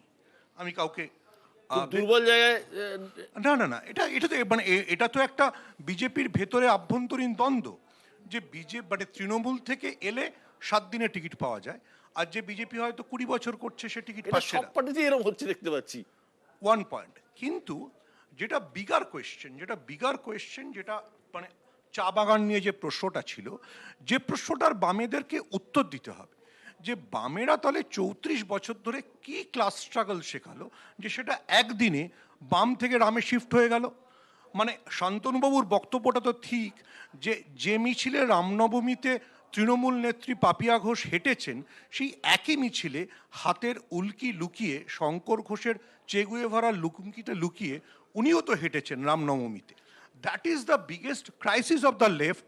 হাউ লেফট, মানে কি করে মানে বাম যারা লেনিনের কথা বলেছিল তারা সাফার করে চলে গেল। ঠিক ঠিক, আমি আসবো। সুমন, এই যে পরিস্থিতি জলপাইগুড়িতেও কিন্তু উত্তরবঙ্গে কংগ্রেসের যে জায়গা, সেই জায়গার মধ্যে থেকে আমি যদি মুর্শিদাবাদকে আপাতত বাদ দিই, মালদা এবং জলপাইগুড়িতে কংগ্রেসে কিন্তু একটা ভালো ভোট ছিল একটা সময়। হ্যাঁ ছিল, এবং আগামী দিনে নিশ্চয়ই একটি রাজনৈতিক শক্তি হিসাবে আমরা আশা করব সেটা আমরা রিগেইন করতে পারবো, কারণ রিগেইন করার জন্যই তো ময়দানে থাকা, লড়াই করা। দেখো বিশ্বদা, একটা কথা বলি, একটু আমায় 1 মিনিট সময় দেওয়া হোক। বাংলা একটা অদ্ভুত রাজনৈতিক পরিস্থিতির মধ্যে পড়েছে। যে সুমন একটু আগে বলছিল না, যে একই মিছিলে কখনো তৃণমূলের নেতা নেত্রীরা হাঁটছে, কেউ আবার কারুর ট্যাটু লুকিয়ে হাঁটছে। এই যে একটা চরম পোলারাইজেশন বাংলার রাজনীতিতে আমরা জীবনে কোনোদিন দেখিনি। ছোটবেলা থেকে আমরা ভাবতেও পারতাম না মতুয়া ভোট, রাজবংশী ভোট, এইসব শব্দবন্ধগুলো আমরা কোনোদিন শুনিনি। এগুলো আমদানি করেছে ভারতীয় জনতা পার্টি, এবং সেটা মমতা বন্দ্যোপাধ্যায় খুব সচেতনভাবে সেই বীজটা রোপণ করেছে বাংলার রাজনৈতিক মাটিতে। না, এগুলো আমি কারুর হয়ে বলার দায় আমার নয়, তাও আমি বলছি না, এটা বামপন্থীরা এগুলো কোনোদিন এক্সপিডাইট করেছিল না, কংগ্রেসি রাজনীতিতে এগুলো ছিল, আমরা অন দ্য হোল ধরতাম। আর তৃতীয় কথা হচ্ছে, ভারতীয় জনতা পার্টি 18 জন সাংসদ, 77 জন বিধায়ক নিয়ে একটা সোনার সংসার, সুখের সংসার গড়ে রেখেছেন বাংলাতে। কিন্তু আজকে বিশ্বদা আপনি বলুন তো, ওদের কেন্দ্রীয় এজেন্সি আর গভর্নর ছাড়া আর কোথায় ওদের বিধায়করা সাংসদরা দলের কাজে লাগে? কোথাও খুঁজে পাওয়া যায় না। কোথাও না। 1 সেকেন্ড, আমি লেট মি কনক্লুড। বাংলার নারদ কুমার গতকালও বলেছে, আমি গভর্নরকে অ্যাডভাইস করব না, আমি গভর্নরকে বলবো সরকারকে অ্যাডভাইস করুন এনআইএ তদন্তের জন্য। কে ভাই আপনি গভর্নরকে বলার? দেবজিৎ, কি বলবো? প্রথম কথা হচ্ছে অনেকগুলো প্রশ্ন। এক হচ্ছে যে আমাদের সাংসদদের কোথায় দেখা যায়। জন বার্লা যখন এই একটু আগে দেখালেন না যে জন বার্লার এলাকা, আমার মনে আছে আপনারাও দেখিয়েছিলেন যে জন বার্লা করোনার সময় ত্রাণ দিতে বেরোচ্ছেন, ঝান্ডা নিয়ে নয়, এমনি তাকে আটকে রাখা হয়েছে চেকপোস্টের মতন জায়গায়, এবং চা বাগানের কাছে পৌঁছতে দেওয়া হচ্ছে না বস্তিগুলোতে। তার মধ্যে লুকিয়ে চুরিয়ে ত্রাণ দিতে যাচ্ছি, ভোট চাইতে যাচ্ছি না, টিকিট দিলেন না কেন? সেটা সেই সময় আটকে দেওয়া হয়েছিল। এরপরে দ্বিতীয় একটা ঘটনা, সেটা হচ্ছে যে নিচের দিকে, মানে এই জলপাইগুড়িতে রেগুলার ঝামেলা ডাক্তারবাবুর সঙ্গে, রেগুলার এই ত্রাণ দেওয়া নিয়ে মানুষের কাছে পৌঁছানো যাবে না। এখন কংগ্রেসের রাগ থাকতেই পারে, কেননা দেখুন অনেকগুলো কারণ আছে তার। আমি সেদিন জ্যোতিবাবুর একটা রচনাবলী পড়ছিলাম, সেই রচনাবলী 5 খণ্ডের এবং প্রামাণ্য রচনাবলী, তার জীবদ্দশাতে এটা বেরোয় এবং মুখবন্ধ জ্যোতি বসুই লিখেছিলেন। সেখানে অজয় মুখার্জির যে মন্ত্রিসভা, সেই সময় কংগ্রেসের সাপোর্টে সেই মন্ত্রিসভা হয়েছিল, মাত্র 5 জন বিধায়ক ছিলেন। সেখানে জ্যোতি বসু লিখছেন যে সেই সময় 71 থেকে 72-এর মধ্যে প্রায় 267 জনকে, একদম নামের তালিকা, কোথায় থাকেন, কোথায় বাড়ি ছিল, তাদের পক্ষের কমরেডদের কিভাবে হত্যা করেছিল কংগ্রেসি, একদম জ্যোতিবাবু এই ভাষাটা ইউজ করেছেন, কংগ্রেসি গুন্ডারা খুন করেছেন। এখন কম্পালশন, এই তো কম্পালশন। একটু আগে সুমনদা যেটা বলছিলেন, 1 মিনিট, সুমনদা বলছিলেন যে লেনিন ছেলে রামের কাছে যেতে হয়েছে। তো দেখুন এটাও কম্পালশন, যে মিলাবেন তিনি মিলাবেন, আমি মানলাম, পুরো বাড়িটার ভাঙা দরজাটা রাম মিলিয়ে দেবেন। আমি মিলিয়ে দেবো, ঠিক আছে, কিন্তু একটা প্রশ্ন, আমি দুটো পয়েন্ট, আমি একটা প্রশ্ন করি। জাস্ট দুটো পয়েন্ট, দুজনে বোধহয় দুটো টেকনিক্যাল ব্লান্ডার করছেন। প্রথমত বিজেপির ঘাড়ে এই রাজবংশী ভোটের দায় চাপানোটা ঠিক নয়। কেন? কারণ আজকে রাহুল গান্ধীও তো কাস্ট সেন্সাসের কথা বলছেন। কাস্ট সেন্সাস হওয়া মানে তো উত্তরবঙ্গে রাজবংশীরা অগ্রাধিকার পাবে, তাহলে তো এটা শুধু আর বিজেপির রাজনীতি নয়, এটা কংগ্রেসের পক্ষে ভুল পয়েন্ট। আর বোধহয় দেবজিৎ টেকনিক্যালি ভুল করছেন। 71-এ অজয় মুখোপাধ্যায় আর চিফ মিনিস্টার নন, তো সিদ্ধার্থ শঙ্কর রায় এসে গেছে না, লেখাটা 71-এ প্রকাশিত হয়। আমি বলছি জ্যোতিবাবুর লেখাটা 71-এ। জন বার্লাকে আপনারা কি এই কারণে, জন বার্লাকে দেবজিৎ, জন বার্লাকে এই কারণে কি আপনারা টিকিট দিলেন না, যে তিনি বাংলা ভাগের পক্ষে কথা বলছিলেন? না, সেরকম কোনো কারণ নেই। আরো অনেককে টিকিট দেওয়া হয়নি, তার মধ্যে আমিও একজন, যে গতবারে লড়েছিলাম, এবারে আমাদের দক্ষিণবঙ্গ উত্তরবঙ্গের ব্যাপারই নেই। বিষয় হচ্ছে যে আমাদের দল কিউমুলেটিভ লিডারশিপের দল। গতবার জিতেছিলেন, টিকিট দেননি, কজন আছে? দেখুন আমাদের দল কিউমুলেটিভ লিডারশিপ, কেন্দ্রীয় মন্ত্রী আবার হতে পারেন, তাতে কি হলো গেল। আমাদের এবারেও অনেক 1 ডজনের ওপর কেন্দ্রীয় মন্ত্রী এবারে টিকিট পাননি বিভিন্ন জায়গায় সারা ভারতবর্ষে, তাতে কি হলো গেল। আমাদের যেটা বিষয় সেটা হচ্ছে মানুষকে নিয়ে চলতে হবে। বিভিন্ন জায়গা থেকে এই ধরনের টিকিট না পাওয়ার জন্য কোথাও লুকিয়ে লাভ নেই। মানুষকে নিয়ে গদা তরবারি নিয়ে মিছিল করতে হবে, আমি মন অনেকেরই গদার তরবারি নিয়ে মিছিল করতে হবে, যেগুলো আমরা কোনোদিন দেখিনি। না দাদা 1 মিনিট, শেষ করুন। তৃণমূল কংগ্রেসেরও আছে, ও বুঝিয়ে লাভ হবে না। না না, গদার তরবারি নিয়ে মিছিল, গদার তরবারি নিয়ে কি মিছিল বলছেন? করতে সেই হবে। গরিবী হাটাও, আমরা কি বলবো না? এই তো আপনি বলুন। মতুয়া ভোট আর রাজবংশী ভোট এক জিনিস। Shantanu Sen, caste base census কেন চাইছি সেটাও শব্দবন্ধ ব্যবহার না করে সরাসরি শান্তনু সেন আসছি। শান্তনু সেন তো আমি আপনার জলপাইগুড়ি উত্তরে যাওয়ার আগে 10 সেকেন্ডে একটা অদ্ভুত মিল খুঁজে পাচ্ছি, সেটা বলবো। নির্বাচনের আগে প্রচার মঞ্চ থেকে নিশীথ অধিকারী কুচবিহারের প্রার্থী বলছেন, আমাকে ভোটে জেতান, আমি সিপিএম এর সমস্ত বন্ধ পার্টি অফিস খুলে দেবো। নিশীথ প্রামাণিক, ওই ঠিক আছে, নিশীথটা মনে রেখেছি, এটাই অনেক। আর আপনার এখানে শোতে বসে বিজেপির মুখপাত্র বলছেন, আমি জ্যোতিবাবুর প্রবন্ধ পড়েছি। সুতরাং এটা যা দর্শকরা যা বোঝার বুঝে নিক। এবার আসি জলপাইগুড়িতে, শুধুমাত্র বালাসোরে বাংলার বাইরে রেল দুর্ঘটনা হলেই যে মমতা ব্যানার্জি ছুটে যান তা নয়, রেলমন্ত্রীর আগে পৌঁছে গেছিলেন। আজকে জলপাইগুড়ি এবং আলিপুরের এক অংশে এত বড় প্রাকৃতিক বিপর্যয় ঘটলো, সেখানে মমতা বন্দ্যোপাধ্যায় সবার আগে পৌঁছে গেলেন। প্রধানমন্ত্রী এতবার এসে একটা শব্দচয়ন তার মুখে শোনা গেল না, মানুষগুলোর সাথে দেখা করা বা সহযোগিতা করা তো দূরের কথা।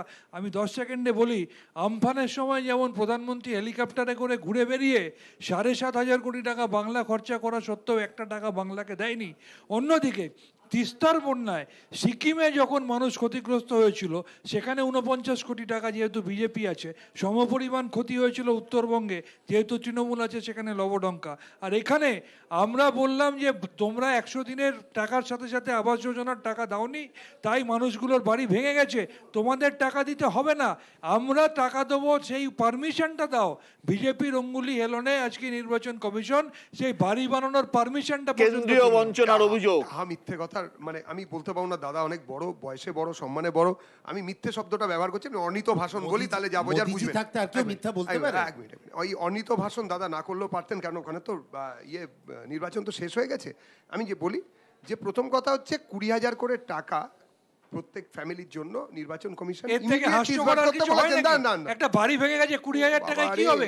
আমরা বলছি আমরা 1,20,000 টাকা দেবো, তুমি পারমিশন দাও।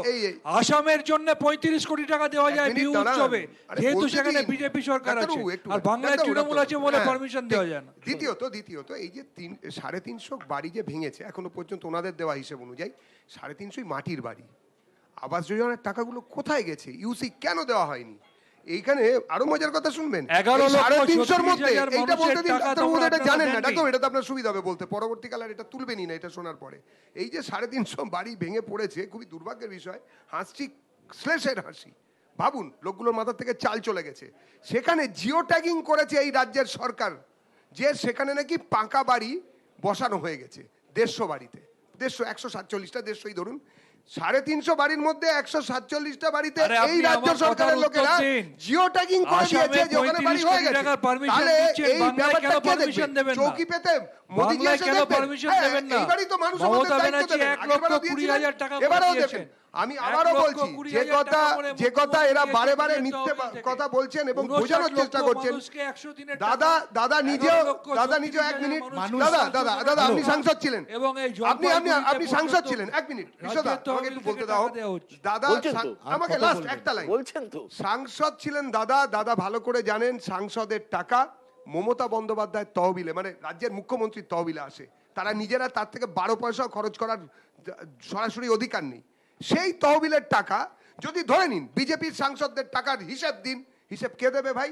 বিজেপির সাংসদদের টাকা খরচ করে দেখানোর দায়িত্ব তো রাজ্যের মুখ্যমন্ত্রীর। কেন করেনি? দাদা তো নিজে সাংসদ ছিলেন, আমি তো সাংসদ হতে পারিনি, আমি তো হেরেছি, কিন্তু দাদা তো রাজ্যসভায় সাংসদ ছিলেন, টাকা তো তহবিলের পেয়েছেন, কেন করতে পারেনি বলুক? 100% ইউটিলাইজেশন হয়েছে আমাদের টাকা, 100% ইউটিলাইজেশন। মানুষ প্লিজ, আমি পার্থদার কাছে আসবো। মানুষ প্রতিবাদ করবেন, প্রতিরোধ করবেন, যদি না থার্ড ফেজের পরে নরেন্দ্র মোদী দিদির হাতে বাকিটা ছেড়ে দেন। আমি পার্থদার কাছে, পার্থদা এই যে আলোচনা চলছে শুধু নয়, এই যে ভোট চলছে, এই ভোটে কোথাও একটা বামেরা ফ্যাক্টর, কোথাও বিভিন্ন কেন্দ্র আছে যে কেন্দ্রে তৃণমূলের জেতা বা তৃণমূলের হারা, বিজেপির জেতা বা বিজেপির হারা। আমি আর সুমন রাজ্যের বিভিন্ন জায়গায় ঘুরছি আমাদের ভোটের ভবিষ্যৎ নিয়ে, তা দেখতে পাচ্ছি যে সেখানে কিন্তু বামেদের এবং কংগ্রেসের ভোটে একটা বড় ফ্যাক্টর হয়ে যাচ্ছে, বহু কেন্দ্র আছে। সেই কেন্দ্রে আপনার কি কোথাও মনে হয় যে এই যে বামের ভোট যা রামে গিয়েছিল আবার কোনোভাবে ফিরতে চলেছে?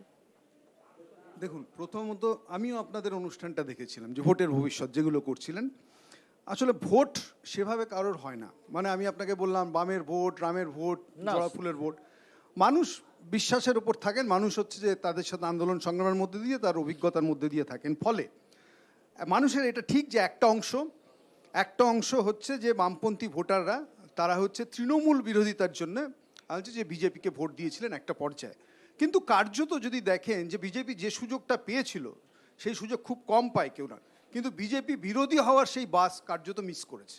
ফলে বিরোধী দল হিসেবে এই রাজ্যে তৃণমূলকে যে টক্কর দেয়, তৃণমূলের যে বহু রকম দুর্নীতি, তার বিরুদ্ধে লড়াই আন্দোলন গড়ে তোলা মানুষকে পারেনি। ফলে কার্যত আপনি দেখবেন যে পঞ্চায়েত এবং পৌরসভার নির্বাচন যেগুলো হয়েছে সাম্প্রতিককালে, সেগুলোতে বিজেপি তৃতীয় শক্তি হিসেবে ইমার্জ করছে। ফলে তাহলে বাড়বে কারা? সঙ্গত কারণে হচ্ছে যে আপনি প্রশ্নটা তুলেছেন যে তাহলে বাম কংগ্রেস এই জায়গাটায় হচ্ছে বাড়ার জায়গায় আছে। এবং আমি এই কারণে দুটো জাস্ট ছোট্ট কথা বলবো, যে এক জলপাইগুড়ি নিয়ে আলোচনা হচ্ছে বলে আমি আপনাকে বলছি যে 13 পঞ্চায়েত ইলেকশনের পর যে খুব রেয়ার জেলা পরিষদ যেগুলো বামেরা দখল করেছিলেন, তার মধ্যে জলপাইগুড়ি জেলা পরিষদ। এই জেলা পরিষদ দখল করার পর অব্যবহিত পরে ওই যে বিরোধী শূন্য রাজনীতি, অর্থাৎ একটা ইলেকটেড জেলা পরিষদকে কি করে, যেখানে শূন্য ছিল সেখান থেকে পুরো তৃণমূল ঘুরে গেল, এবং আরেকটা ছিল মুর্শিদাবাদ, সেই মুর্শিদাবাদে হচ্ছে যে তৃণমূল শূন্য ছিল সেখান থেকে ঘুরে গেল। আমি বলছি এগুলোর আর্কিটেক্ট ছিলেন যারা, ধরুন শুভেন্দু অধিকারী, তখন শুভেন্দু অধিকারী এখন কোথায়? আপনি যদি দেখেন যে এখন তার স্থান হচ্ছে যে বিজেপিতে, অর্থাৎ হাত পাকিয়েছেন যে ভোটটা করে। এবং এটার মধ্যে দিয়ে আমি আপনাকে বলতে চাইছি যে এই যে এন্টায়ার উত্তরবঙ্গ জুড়ে আপনি প্রশ্নটা করছিলেন যে বামেদের শক্তি ক্ষয়, আসলে বিজেপির ব্রিডিং গ্রাউন্ডটা তৈরি হয়েছিল, যে বামেদের এই শক্তিক্ষয় ঘটানো হয়েছিল তৃণমূল সরকার ক্ষমতায় আসার পর, যেখানে আরএসএস এই শক্তিটা সেখানে ছিল ছাইচাপা আগুনের মতো। বামেরা থাকা অবস্থায় কখনো বিজেপি এই রাজ্যে 5-7%-এর উপর ভোট বেশি পায়নি। ফলে সেটা কেন কি করে হচ্ছে, এই ভোটটা ট্রান্সফার হচ্ছে, আপনাকে এই এই এই জায়গাটা বুঝতে হবে। ফলে এটা এবার বন্ধ হবে, আমি আপনাকে এইটুকু বলতে শান্তনুদা, পারি। এই যে কথাটা পার্থদা বললেন, কোথাও অত্যাধিক সিপিএম এবং কংগ্রেস বিরোধী, তাদের কংগ্রেস এবং সিপিএম কে শূন্য করতে গিয়ে প্রকারান্তরে বিজেপি কি বাড়িয়ে দেওয়া হয়েছে বিজেপিকে? দেখুন, বাংলায় ক্লিয়ার ন্যারেটিভ তৈরি হয়ে গেছে। 34 বছর মানুষ বামফ্রন্টকে দেখেছে। তারা দেখেছে যে বামফ্রন্ট এখানে শাসন করার বদলে শোষণ করে বাংলাকে শ্মশানে পরিণত করে দিয়েছে। তাই মমতা বন্দ্যোপাধ্যায়ের হাত ধরে বাংলায় নতুন রাজনৈতিক সূর্যের উদয় হয়েছে। অন্যদিকে দেখছে কংগ্রেস, যাদের 58,000 কর্মী সিপিএমের হাতে খুন হয়েছে, সেই কংগ্রেসের কাটা হাত দিয়ে কাস্তে হাতুড়ি ধরেছে, তাই কংগ্রেসকেও শূন্য করে দিয়েছে। এবার দেখছে বিজেপিকে ভুল করে ভোট দিয়েছিলাম, কিন্তু সেই বিজেপির নেতারা বাংলার বিরুদ্ধেই বঞ্চনা করে আসছে, তাই এবার বাংলায় আস্তে আস্তে বিজেপিকেও সেই শূন্যের দিকে ঠেলে বিজেপির দিচ্ছে। নেতারা দলে দলে তৃণমূলে যাচ্ছে, তাহলে তার রেজাল্টটা কি হবে আপনি একটু বলুন। সেটা সহজ অঙ্ক। বিজেপির নেতারা দলে দলে সব তৃণমূলে, খারাপ। আর তৃণমূলের নেতারা দলে দলে বিজেপি। সব খারাপ। শান্তনুদা, আপনার কথাগুলো আমি যদি হাইপোথেটিক্যালি সব কিছু মেনেও নিই, যে একটু আগে যে কথাটা অধ্যাপক পার্থপ্রতিম বিশ্বাস বললেন, যে কি করে আপনারা ক্ষমতায় আসার পর থেকে দেবজিৎদের এত এত ছড়ালো, দেবজিৎ বাবুরা, তাদের আইডিওলগ অর্গানাইজেশন আরএসএস এর শাখাগুলো কি করে বাড়লো, কি সাহায্য আপনারা করতে চেয়েছিলেন এবং কি সাহায্য করেছেন, এটা তো বাংলার মানুষ এখন জানতে চায়। 2019 কংগ্রেস 18টা শূন্য সিট কি করে কি হয়েছিল? শূন্য নয়, শুনুন, কংগ্রেস শূন্য কি শূন্য নয়, মানুষ যদি শূন্য করে থাকে মানুষই আবার 100 করবে। আপনাদের কি কোনো ব্যর্থতা নেই? হ্যাঁ, আপনাদের কোথাও ব্যর্থতা নেই? নিশ্চয়ই। আমরা অত দাম্ভিক নই, আমরা অত দাম্ভিক নই যে বলবো না যে আমাদের কোনো ভুল ছিল না, নিশ্চয়ই হয়তো ছিল। সেই জন্য তো আমরা আবার মাথা নিচু করে গণদেবতার সামনে গেছি। আমরা নিশ্চয়ই কিছু ভুল ছিল, মানুষ সরে রয়েছেন আমাদের থেকে, ফিরে আসবেন। বিষয়টা হচ্ছে আজকে যে বায়ানারি মমতা বন্দ্যোপাধ্যায় এবং আরএসএস যৌথভাবে কিছু কিছু সংবাদ মাধ্যমের সাহায্য নিয়ে বাংলায় তৈরি করেছে, এটা ওদের প্রি প্ল্যান্ড বিষয়। এটা কংগ্রেস শূন্য হয়ে গেছে বলে এই বায়ানারি তৈরি হয়েছে তা নয়। কংগ্রেসকে শূন্য করে বায়ানারিটা তৈরি করো, বামেদের শূন্য করে বায়ানারিটা তৈরি করো। আসছি সুমন, এই যে প্রশ্নটা আমি প্রথম থেকে করছিলাম যে উত্তরবঙ্গের চা বাগান আলিপুরদুয়ারে, সেই চা বাগানে আরএসএস এর স্কুলগুলো যেগুলো আমরা দেখে এসেছি, যেখানে তার একটা প্রভাব আছে, এবং জলপাইগুড়িতে একটা হাড্ডাহাড্ডি লড়াই কিন্তু হচ্ছে। উত্তরবঙ্গের যদি আমি 3টে সিট দেখি আজকে, একটা কোচবিহার এবং একটা জলপাইগুড়ি, এই দুটো সিটে কিন্তু যে যাই বলুক না কেন, হাড্ডাহাড্ডি লড়াই একটা রয়েছে। দেখ বিশ্ব, ধনেশ্বর রায় বলে একজন ভাওয়াইয়া শিল্পীর একটা খুব বিখ্যাত গান আছে, একবার উত্তর বাংলা আসিয়া যান, হামার জাগা খান দেখিয়া যান, মনের কথা বলিয়া যান রে বন্ধু, হামার কথাও শুনিয়া যান রে। কেন আমি এই গানটা দিয়ে শুরু করলাম? যখন আমরা জলপাইগুড়ির দুজন ক্যান্ডিডেটের বক্তব্য শোনাচ্ছিলি তুই, তখন জয়ন্ত রায় বললেন যে জল জঙ্গল নদীর অধিকার হারিয়ে যাচ্ছে। ইন্টারেস্টিংলি হচ্ছে বিজেপির আমলে সবচেয়ে বেশি ফরেস্ট জমির জলে জঙ্গলের জমির রেগুলেশন বদলেছে। ওনারা জানা উচিত ছিল যে এটা বিজেপি সরকার সবচেয়ে বেশি বদলেছে, এবং সেখানে বাম এবং কংগ্রেস মিলিতভাবে প্রতিবাদ করেছে। Now here comes the second bigger question, যখন এফটিএস মানে ফ্রেন্ডস অফ ট্রাইবাল সোসাইটি ঢুকছিল বা বনবাসী কল্যাণ পরিষদ ঢুকছিল, তখন বামেরা কি করছিল সেটা একটা সহজ উদাহরণ আমি দিতে পারি, যেটা হয়তো পার্থবাবু বা কংগ্রেসের জন্য খুব ভাল লাগবে না। আমরা নিজেরা দেখেছি আলিপুরদুয়ার সিটে যিনি বামেদের প্রার্থী মিলি ওরাও, আমার বলতে কোনো অসুবিধা নেই যে 2019 নির্বাচনের পর তাকে আবার 2024 মনোনয়নপত্রের দিন দেখা গেছে। এবং সবচেয়ে বড় কথা পার্থবাবুকে বলি, মিলি ওরাও তার বাবা রাজ্যের মন্ত্রী ছিলেন এবং দাপুটে মন্ত্রী ছিলেন। তিনি তার জন্মকর্ম তার সমস্ত কিছু ওই উত্তরবঙ্গে। তিনি বাংলা বলতে পারেন না, তিনি বাংলায় কথাই বলতে পারেন না। মানে আমরা নিজে কথা বলে দেখে এসেছি যে এর থেকে তিনি তাকে কি করে ভোটারদের সাথে কানেক্ট করবেন, তাই তো সুমন? একদম। এবং সেক্ষেত্রে আরো কটা পয়েন্ট অ্যাড করতে হবে, যেহেতু আমরা আলিপুরদুয়ার কোচবিহার নিয়ে আলোচনা করছি। কোচবিহার সিটটা তর্কের খাতিরে কোচবিহারে ফরওয়ার্ড ব্লকের সাথে তুইও ইন্টারভিউ নিয়েছিস, কোচবিহারে ফরওয়ার্ড ব্লকেরই আসন ছিল, সেখানে কংগ্রেস একজনকে প্রার্থী করলো যাকে প্রার্থী করলো তিনি 2019-এ 18,994 ভোট পেয়েছিল। তার মানে নিশ্চয়ই এবার তিনি 18 লাখ ভোট পাবেন না, ওই 20,000 ভোটই পাবেন। তাহলে বামেদের সঙ্গে নিশীথ জিতেছিল খুব সম্ভবত, আমার যদ্দূর মনে হচ্ছে 54,000-এর কাছাকাছি ভোটে, আর একটু কম মনে হয় ওই নাকি? 54 মানে 50,000-এর কাছাকাছি। আর এদিকে পেয়েছিল 54 প্লাস 18। হ্যাঁ, ফরওয়ার্ড ব্লক এবং কংগ্রেসের কাছে প্রায় 70,000 ভোট আছে। ঠিক। তো তাহলে বাম কংগ্রেসের ঐক্যটা কি হলো? Now here comes more important point, যেটা তুই প্রশ্ন করলি যে কংগ্রেসের কোনো দুর্বলতা নেই। দেখ দুর্বলতাটা হচ্ছে এইটা, যে এটা তো সত্যি কথা যে বিজেপি তার জেতবার জন্য, তা তো জেতাটা অন্যায় নয়, যে নরেন্দ্র মোদী রোজ আসছেন, অমিত শাহ রোজ আসছেন, মমতা ব্যানার্জি পড়ে আছেন। রাহুল গান্ধী যিনি জলপাইগুড়ি দিয়ে শুরু করলেন, তিনি কি জলপাইগুড়িতে সিপিএম এর সবচেয়ে তরুণ প্রার্থী দেববর্মা তার সমর্থনে একবার প্রচারে এলেন না, তিনি কোচবিহারে এলেন না, তিনি আলিপুরদুয়ারে এলেন। তো তাহলে আমাদের দুটো জিনিস ধরে দিতে হবে, নয় রাহুল গান্ধী পুরোটা মমতা বন্দ্যোপাধ্যায়ের উপর ছেড়ে দিয়েছেন যে ইন্ডিয়া ব্লক এখানে যা করছে করুক, আর না হলে তিনি ভাবিতই নন। তো তাহলে একদম পার্থবর এই বক্তব্যটা ঠিক, বা যেটা তোরও প্রশ্ন, যে এই যে বাম কংগ্রেসকে শূন্য করতে গিয়ে লোকে ভেবে নিল যারা তৃণমূল বিরোধী যে আমাদের বিজেপির কাছে যেতে হবে, কিন্তু এই অল্টারনেটিভ তো থাকতো যদি কংগ্রেস রাস্তায় থাকতো। ঠিক। আমি শান্তনুদার কাছে আসবো। শান্তনুদা, আজকে যে 3টি কেন্দ্রে ভোট হলো, আমি প্রধানত আজকে আলোচনা তা নিয়েই করছি। একটা কোচবিহার, একটা জলপাইগুড়ি, একটা আলিপুরদুয়ার। প্রধানত রাজবংশী ভোটের অধিকাংশটাই আজকে হয়ে গেল, অধিকাংশ। জলপাইগুড়ি এবং কোচবিহার এই দুটিতে রাজবংশী ভোট প্রচুর রয়েছে, আলিপুরদুয়ারও রয়েছে। আলিপুরদুয়ারে প্রধানত আদিবাসী এবং জনজাতির ভোট রয়েছে। এই রাজবংশী ভোট 2019 এবং 2021-ও ইলেকশনে তৃণমূলের পাশ থেকে সরে গিয়েছিল। আপনারা এই লক্ষ্মীর ভান্ডার দিয়ে এটা কি আপনাদের ফরে আনতে পারবেন, বা অন্য কোনো কেমিস্ট্রি রয়েছে? প্রথমত বিশ্ববাবু, আমি আপনাকে বলি, তৃণমূল কংগ্রেস এই ডিভিসি পলিটিক্সে বিশ্বাস করে না। মমতা বন্দ্যোপাধ্যায় সমস্ত ধর্ম, বর্ণ, জাত, প্রাত, সম্প্রদায়ের জন্য সমানভাবে উন্নয়ন করেন। দ্বিতীয়ত, যদি তর্কের খাতিরে প্রতিশ্রুতি কথা বলি, বিজেপির নারায়ণী সেনার প্রতিশ্রুতি কোথায় গেল? অন্যদিকে এই রাজবংশী কামতাপুরী কুরুক ভাষাকে স্বীকৃতি দান, মমতা বন্দ্যোপাধ্যায়ের কথা আপনাকে মাথায় আনতে হবে। আজকে নারায়ণী, জঙ্গলমহল, গোর্খা পুলিশে ব্যাটালিয়ন তৈরি হয়েছে, কে করেছে? পঞ্চানন বর্মার ইউনিভার্সিটি কে করেছে? একাধিক প্রকল্প। আপনি চা বাগানের কথা বলছিলেন, একের পর এক কেন্দ্রীয় সরকারের আমলে সেই সময় চা বাগান বন্ধ হয়ে যাচ্ছিল, মমতা ব্যানার্জির উদ্যোগে চা বাগান মুখ্যমন্ত্রী নিজে বলছেন যে আমি এত করেছি কিন্তু ভোট পাচ্ছি না। চা সুন্দরী থেকে শুরু করে চা শ্রমিকদের ডেলি ওয়েজ বাড়ানো থেকে শুরু করে সমস্ত কিছু করেছেন মমতা বন্দ্যোপাধ্যায়।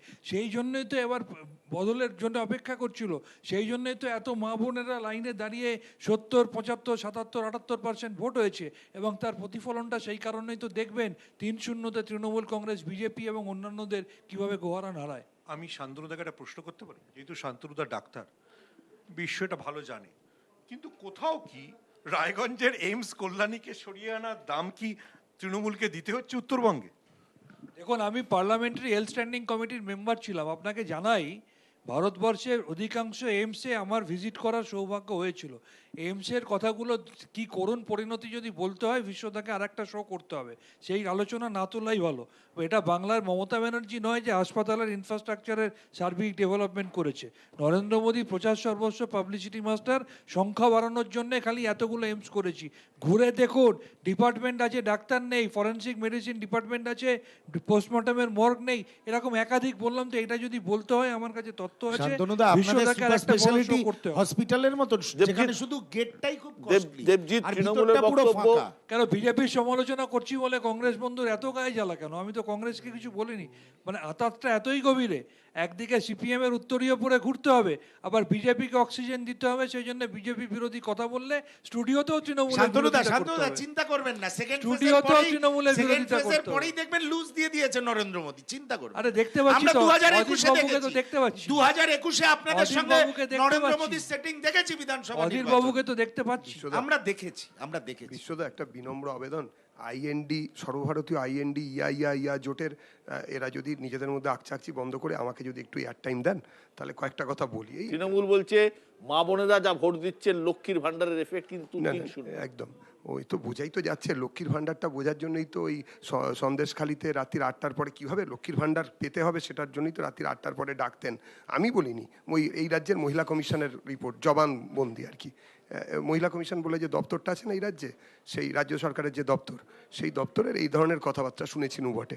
যে আমি যেটা বলতে চাই যে এতক্ষণ ধরে অনেক কিছু শুনলাম, অনেক কিছু হলো, এ কথা ঠিক আপনারা বলেছেন যে নিরন্তরভাবে রাষ্ট্রীয় স্বয়ংসেবক সংঘের পদ্ধতিতে চলা যে সংগঠন, সেটা হচ্ছে Vanvasi Kalyan Ashram, friends of the tribal society, এখানে কিছু অন্য নামেও পরিচয় আছে।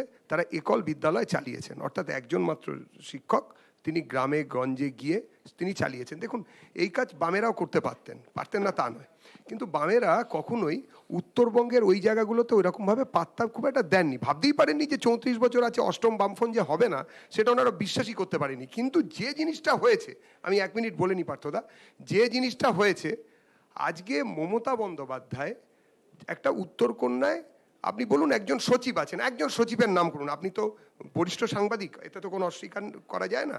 আর এই মুহূর্তে আমাদের এই আলোচনাটা রাজনীতি নিয়েই যখন হচ্ছে, আসুন, উত্তরকন্যা আছে একমাত্র ওই যে ভদ্রলোক শুধু গাড়ি নিয়ে দৌড়ে বেড়াচ্ছেন আর নিশীথের যে কোনো কনভয় গিয়ে গুঁতো মারছিলেন, ওই উন্নয়ন মন্ত্রী ছাড়া, সেই মন্ত্রী ছাড়া আর কে আছে? আর দ্বিতীয়ত আরেকটা কথা পার্থদা খুব অনেকক্ষণ ধরে বলছেন, আমিও শুনে যাচ্ছি, কি করব বলুন, যে এরা এই মডেলটা এটা নয় অর্জুন সিংয়ের মডেল, এই মডেলটা সেটা নয় ওই মুকুটের মডেল।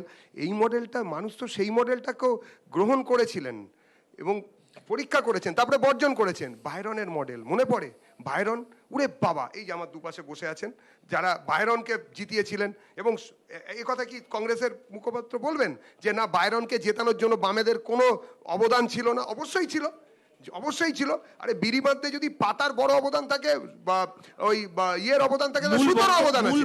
আপনারা নেননি, আপনারা নেননি। আমি তো বলছি যে বাইরনকে জেতানোর যে সিস্টেম, তাতে তো এনারা করেছিলেন, এরা তো মানুষের কাছে একটা মডেল রেখেছিলেন, মানুষ তো সেটা নিতেও গিয়েছিল, নিয়েও ছিল, গৃহীত, পরীক্ষিত এবং পরিত্যক্ত। এই মুহূর্তে আজকে যদি আপনাদের 42টা কেন্দ্রের প্রার্থী দেখা হয়, তাহলে তো অধিকাংশ প্রার্থী তৃণমূল থেকে আসে। মানুষের তো হৃদয়ের পরিবর্তন হবে। আমরা কি অধিকাংশ প্রার্থীকে কি বাংলাদেশ থেকে নিয়ে আসবো? আবার নরম জায়গায় কি আমেরিকা থেকে নিয়ে আসবো? এটা তো স্বাভাবিক আছে। আবার নরম জায়গা, এটা তো স্বাভাবিক আছে, কোনো নরম জায়গা নয়, কোনো নরম জায়গা নয়। একটা কথা হচ্ছে কারা বলছেন আপনাদের ঘর ভেঙেই তো তৃণমূল তৈরি হয়েছে, ডিএনএটা তো আমার কথা বাহিনী নিয়ে ঘুরবে। আমার কথাটা হচ্ছে একটা জিনিস বলি, এইটা কাউকে বলবেন না, একটা কেন্দ্র আছে রায়গঞ্জ, সেখানে তৃণমূলের প্রার্থী কৃষ্ণ কল্যাণী, তিনি ছিলেন বিজেপির বিধায়ক, তৃণমূলে এসে এমপি সিটে দাঁড়িয়েছেন। কার্তিক চন্দ্র পাল প্রথমে ছিলেন কংগ্রেসে, তারপর তৃণমূলে, এখন বিজেপির পার্লামেন্ট ক্যান্ডিডেট। কেউ চেনেন, আপনিও চিনতেন না তাকে, আপনিও চিনতেন না। এদিকে ভিক্টর রামস, তিনি ছিলেন ফরওয়ার্ড ব্লকে, তারপরে কংগ্রেসে হয়ে দাঁড়িয়েছেন। এই 3টে প্রার্থী নানা রকম দল ঘুরে দাঁড়িয়েছেন। সুতরাং এইটা দল বদল না কারোর পক্ষে বলা। ওই যে বললাম, গৃহীত, পরীক্ষিত এবং পরিত্যক্ত, যে যার মতন করে করেছেন। কোন দলে গিয়েছেন, গ্রহণ করেছেন, পরীক্ষা করেছেন, তারা পরিত্যাগ করেছেন। দেবজিৎ বলছিল বটে, কিন্তু রেল সার্ভিসের পর না তৎকাল রেলে হচ্ছে এই শব্দটা খুব পরিচিত ছিল, ফলে এটা প্রথম খুব পপুলার করেছিল তৃণমূল কংগ্রেস, যে তৎকাল এন্ট্রি বলতে যা বোঝায়। তারপরে হচ্ছে যে আমি বললাম যে আবারও আমাদের রাজ্যে যাহা তৃণমূল করে বিজেপি তার বাইরে থাকতেই পারে না, ফলে সেটা হচ্ছে তৎকাল এন্ট্রির প্রথা ওরাও চালু করলেন। যোগদান মেলা ইত্যাদি সব পুরনো হয়ে গেছে। আমি মোর সিরিয়াসলি আমি এইটুকু বলবো যে আরএসএস স্কুলের কথা বলছিলেন নর্থ বেঙ্গলে, আলাম যে এই স্কুল এরকম হচ্ছে যে কি বলবো, ইনফর্মাল প্রোগ্রাম বামেরাও চালিয়েছিল। সাক্ষরতা অভিযান আপনারা যদি দেখেন 34 বছর ধরে সাক্ষরতার পেছনে একটা বড় ভূমিকা ছিল হচ্ছে বঙ্গীয় সাক্ষরতা প্রসার সমিতি।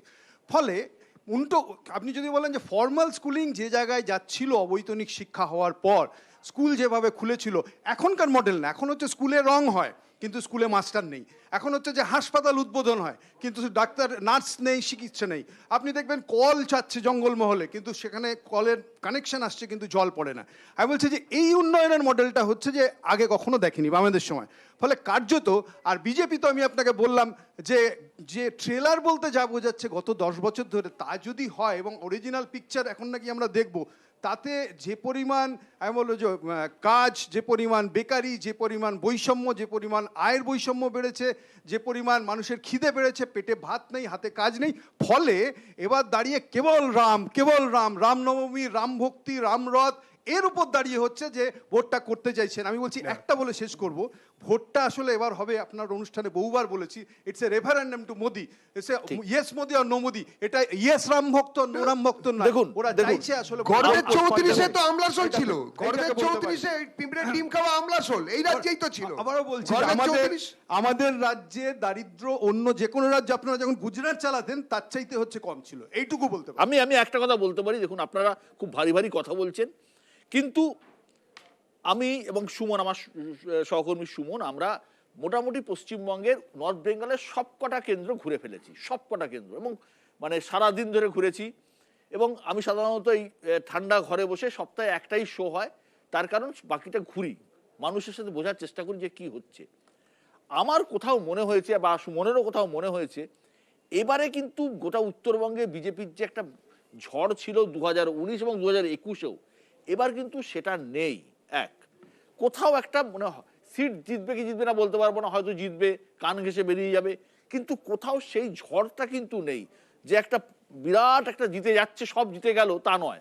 আমার নিজের মনে হয়েছে একমাত্র আলিপুরদুয়ার ছাড়া কোচবিহার এবং জলপাইগুড়িতে লড়াই কিন্তু হাড্ডাহাড্ডি লড়াই, এবং একটি, দুটি বা তিনটি বিধানসভা কেন্দ্রের এমন এমন জায়গা পকেট রয়েছে, সেই বিধানসভা, যেমন আমি আলিপুরদুয়ারে বলতে পারি, যেমন আলিপুরদুয়ার শহর তৃণমূল অনেকটাই রিকভার করে নিয়েছে। আবার নাগরাকাটায় জন বার্লা কি করবে আমার খুব সন্দেহ আছেন, মানে হয়তো নেতার সঙ্গে ভোট যায় না। আবার ফালাকাটায় কিন্তু তৃণমূল খুব ভালো রেজাল্ট করবে, কুমারগ্রাম কোন দিকে যাবে তার উপর কিন্তু নির্ভর করবে আলিপুরদুয়ারের ভবিষ্যৎ, তাই তো সুমন? মোটামুটি একই সঙ্গে পরে কোচবিহারে যদি আসি, কোচবিহারে দিনহাটা কত লিড দিল, বা সীতায় জগদীশচন্দ্র বসু নিয়ে নিজের জায়গায় আদৌ লিড পাবেন কিনা, তার উপরও কিন্তু অনেক কিছু নির্ভর করছে। সুমন, মানে যেটা তুই বললি সেটা তো সত্যি কথা, যে এই ইলেকশনটা মানে খুব দুর্ভাগ্যজনক, মানে আমি বলবো বিজেপির পক্ষে খুব দুর্ভাগ্যজনক। বিজেপি যে টোনে শুরু করেছিল, যে টোনে 2 মাস আগেও ছিল, যদি আমরা মানে উত্তরবঙ্গে যেখানে ঘুরেছি সেখানে কিন্তু সন্দেশখালি খুব বড় ইস্যু নয়। এমনকি সত্যি কথা বলতে গেলে কি, যে তৃণমূলের বিরুদ্ধে ওঠা দুর্নীতির অভিযোগও খুব বড় ইস্যু না।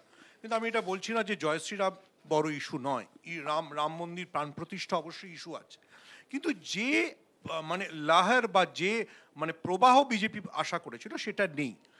এবার যেটা আবার ক্রিটিক্যাল পয়েন্ট, যেটা পার্থবাবুদের মানে অবশ্যই অস্বস্তির বিষয়, যে বামেরা যদি নিজেদের হারানো ভোটকে পুনরুদ্ধার করে তাহলে কিন্তু বিজেপির জন্য চিন্তার, কারণ বিজেপির কাছে যে ভোটটা গেছে সেই ভোটটা খুব ধর্মের কারণে গেছে, বা সে ভোটটা বেসিক্যালি তৃণমূলের প্রতি নেতিবাচক ভোট। এই ভোটটা কতটা বিজেপি হোল্ড করতে পারবে আর কতটা বাম কংগ্রেস জোট হোল্ড করতে পারবে সেটা বিষয়। রাজনৈতিক দৃষ্টিভঙ্গি থেকে একটা কথা বলা যায়, আমার যেটা মনে হয়েছে, আমার ঘুরে যেটা মনে হয়েছে, এই 3টি কেন্দ্রে প্রধানত মাইনরিটি ভোট খুব বেশি নেই, খুব কমই আছে। একমাত্র কোচবিহার সামান্য পরিমাণে, যে বিরাট কিছু নেই। এবং এই 3টি কেন্দ্রের বিষয় যেটা হচ্ছে সেটা হচ্ছে লড়াই প্রচন্ড হাড্ডাহাড্ডি। যেমন বিজেপির পক্ষেও বিরাট লহর যেটা বললি সেটা যেমন নেই, তেমনি তৃণমূলের কিন্তু প্লাস পয়েন্ট লক্ষ্মীর ভান্ডারের এফেক্ট কতটা পড়বে সেটা কিন্তু একটা বড় বিষয়। আমার ধারণা লক্ষ্মীর ভান্ডারে একটা বড় এফেক্ট পড়লেও পড়তে পারে। আবার তৃণমূলের পক্ষে অস্বস্তির কারণ কিন্তু গোষ্ঠীদ্বন্দ্ব বিভিন্ন কেন্দ্রে, সেটা আলিপুরদুয়ার হোক, সেটা জলপাইগুড়ি হোক, সেটা দুটো ফর্মে, যারা দলে থেকে অন্তর্ঘাত করবেন এবং যারা সরাসরি বিজেপিতে যাবেন, এইটা কিন্তু একটা বড় ফ্যাক্টর। সুতরাং এইগুলো কিন্তু বড় মানে প্রভাব ফ্যাক্টর হয়ে দাঁড়াবে। যাই হোক, মোটামুটি এই হলো এই 3টি কেন্দ্রের ভোটের উত্তাপ। এবং 3টি কেন্দ্রে আমি একটুকু বলতে পারি যে কোচবিহার এবং জলপাইগুড়িতে হাড্ডাহাড্ডি লড়াই হবে। ফটো ফিনিশে কারা জিতবেন সত্যি জানা নেই। আলিপুরদুয়ারে কিছুটা হলেও এগিয়ে বিজেপি, কারণ 2.5 লাখ ভোটের মার্জিন কমাতে কত পারবেন সন্দেহ আছে। কিন্তু ভোটের উত্তাপ আছে, বাইরে উত্তাপও রয়েছে। আজ কলকাতায় হিট ওয়েভ হয়েছে, 40 ডিগ্রির উপরে তাপমাত্রা ছিল। সুতরাং এর মধ্যে দিয়েই ভোটের উত্তাপ চলবে। আমরাও আমাদের এই লড়াই চালিয়ে যাব, আপনারাও লড়াই চালিয়ে যান। ভালো থাকবেন, সুস্থ থাকবেন। নমস্কার আজকে অনুষ্ঠানে আসার জন্য।